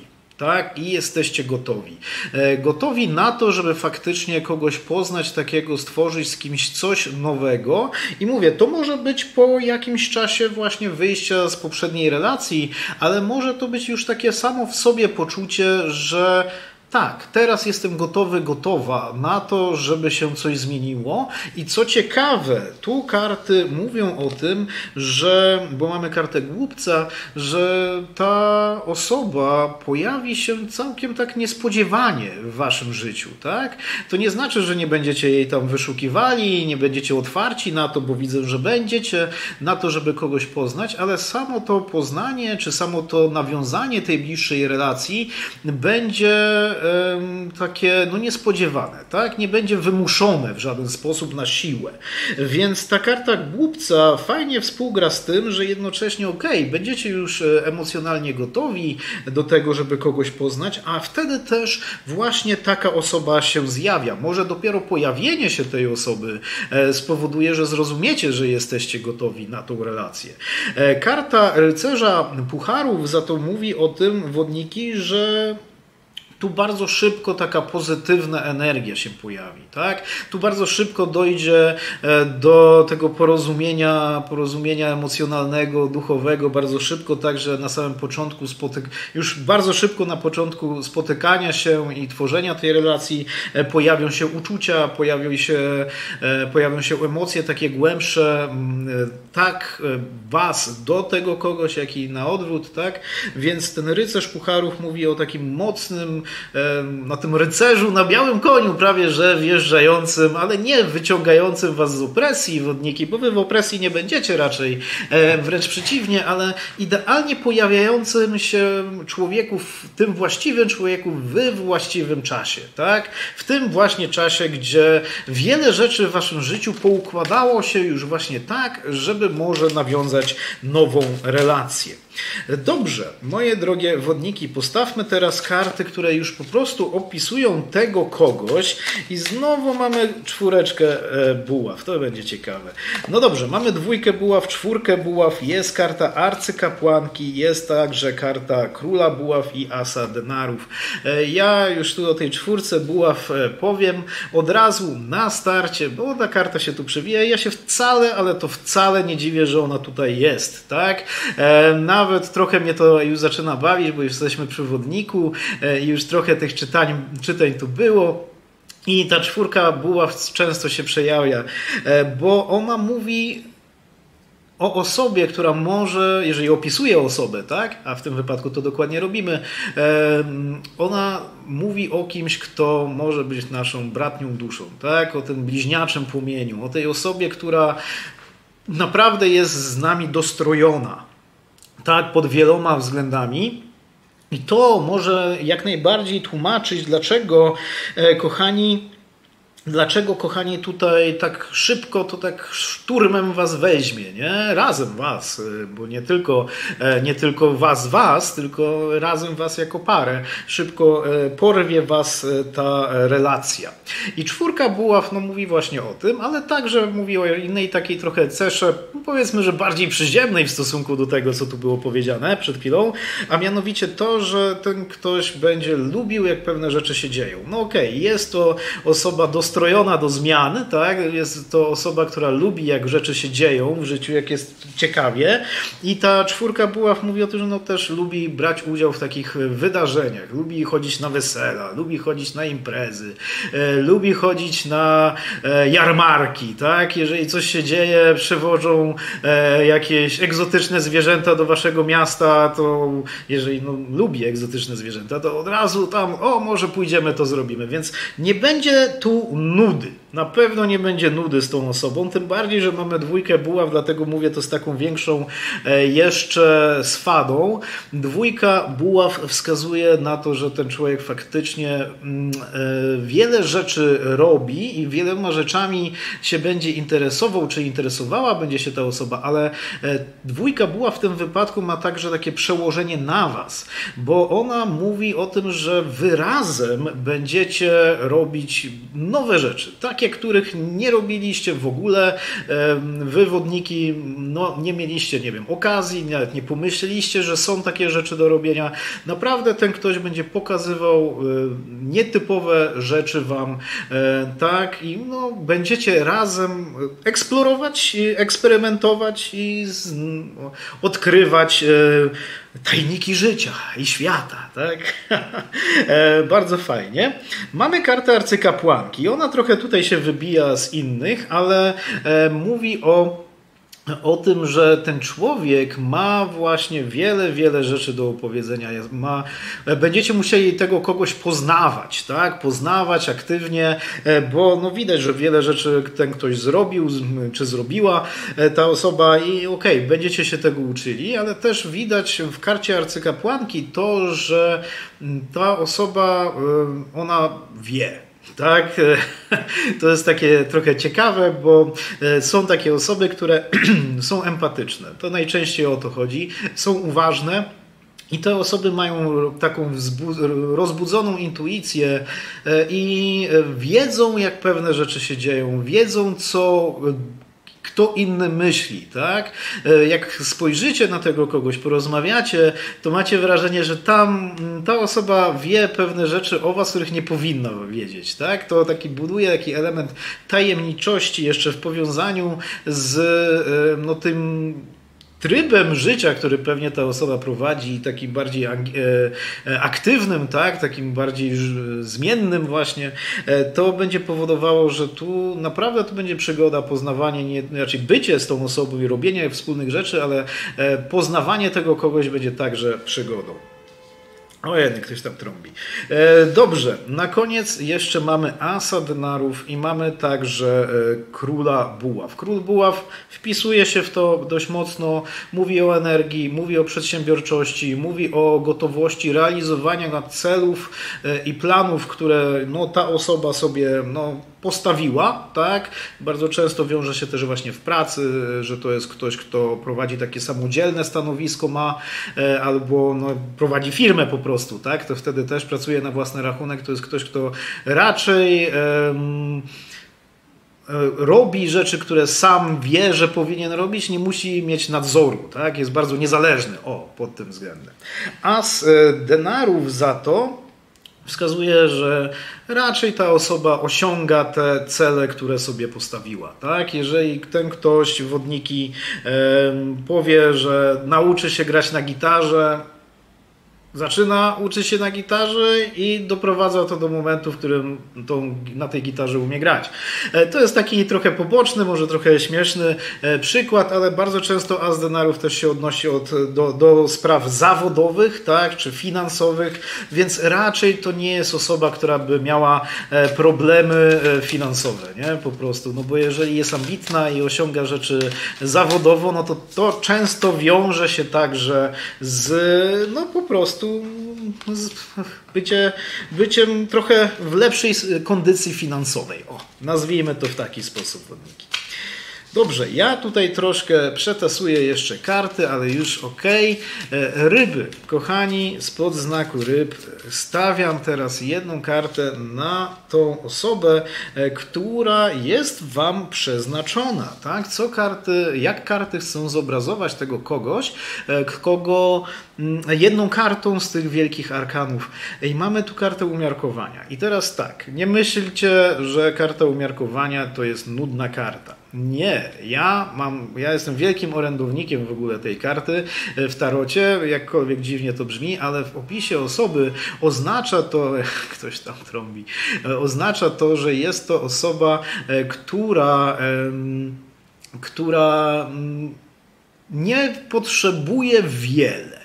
tak? Ta osoba wie, kim jest, wie czego chce, wie, jak wygląda życie, tak? Pod wieloma względami i dlatego nie jest skłonna do jakichś takich ekstremalnych zachowań. To nie znaczy, że nie robi niczego, tak? W życiu swoim i tylko wegetuje, wręcz przeciwnie, ale chodzi o to, że na pewno nie będą kręciły tej osoby rzeczy właśnie takie ekstremalne, nie będzie jakiś fanatyk jakichkolwiek spraw, ale też widzę, że będzie ona bardzo komfortowo się czuła sama ze sobą. Tak? Sama ze sobą i z tym, co ma, gdzie jest i co robi, to wszystko jest przemyślane, to wszystko jest częścią jej, tak, tej osoby. Najczęściej wiąże się to z tym, że to nie jest ktoś, kto potrzebuje wiele jakichś, nie wiem, materialnych rzeczy, tak? To nie jest ktoś, kto musi się ubierać w najnowsze ciuchy, jeździć najdroższym samochodem, ani niczym takim, bo wie, że nie jest to mu lub jej potrzebne i też to pozwala, tak? To jest wyzwalające bardzo, bo pozwala tej osobie robić to, co naprawdę ją pasjonuje i interesuje. Dobrze, to jeszcze będziemy nawiązywać do tego, ale moje drogie ryby, postawmy najpierw karty waszego poznania. I teraz pytanie, znaczy nie pytanie, a teraz tylko takie stwierdzenie, że to może być poznanie, do którego już doszło, tak? Jeżeli znacie już tą osobę, może nawet to jest wasz partner albo partnerka, ale może to się też oczywiście wydarzyć dopiero. Mamy kartę Królowej Mieczy, 7 denarów i Króla Denarów. Kochani, ja tylko przypomnę wam, ryby, żebyście zostawili lajka, żebyście rozważyli subskrypcję kanału, jeżeli jeszcze tego nie zrobiliście. A teraz patrzymy, co to oznacza i powiem tak, to może nie będzie spektakularne. Tak? Może to nie będzie spektakularne. Karta Królowej Mieczy wskazuje na to, że będziecie w takim okresie, zanim się poznacie, tak? Czy w momencie, jak będziecie się poznawali, będziecie ryby w takim okresie, że no, nie będziecie mieli specjalnie dobrych przeżyć, tak? W tej sferze takiej uczuciowej. Tak? To nie oznacza od razu, że tam jakieś straszne rzeczy się wydarzyły, ale no jeżeli kogoś szukacie, tak, jeżeli będziecie tam jakoś randkowali, to niekoniecznie będzie się wam to udawało i tak trochę będziecie tym zmęczeni. Będziecie troszkę tacy mniej optymistyczni. Jeżeli chodzi o to, jak mogą się potoczyć dalej wasze te losy takie prywatne i wtedy pojawi się ktoś w waszym otoczeniu, czy to właśnie też zupełnie nowo poznany, ale też może ktoś, kogo już znacie, ale zaczynacie z tą osobą tu pisywać, nie wiem, rozmawiać i ta znajomość ona nie uderzy od razu jakąś potęgą mocy i przeżyć, tak? To będzie stopniowo wzrastało. Ale bardzo w trakcie tego wzrastania będziecie mieli poczucie, że to jest dla was dobre, że odnajdując, raczej poznając tą osobę tym bardziej, tak, i poznając siebie nawzajem, będziecie widzieli, że to jest coś naprawdę, w co warto zainwestować czas, uczucia i energię. Więc nie spodziewajcie się, że ktoś przyjedzie na tym koniu, tak, i was tak od razu porwie z tą różą w ustach i gitarą w rękach. Niekoniecznie, ale też będziecie raz po raz widzieli, spotykając się, rozmawiając, że tu jest to właściwa osoba, że jest to ktoś, kto naprawdę do was pasuje pod wieloma względami, tak? Dobra, moje drogie ryby, zobaczmy teraz, jak tu karty obrazują tego kogoś, jeżeli chodzi o jego lub jej cechy, tak? Cechy po prostu osobowe, charakteru i patrzymy, mamy tu 6 mieczy, mamy kartę koła fortuny, 3 denarów, kartę sądu i giermka pucharów.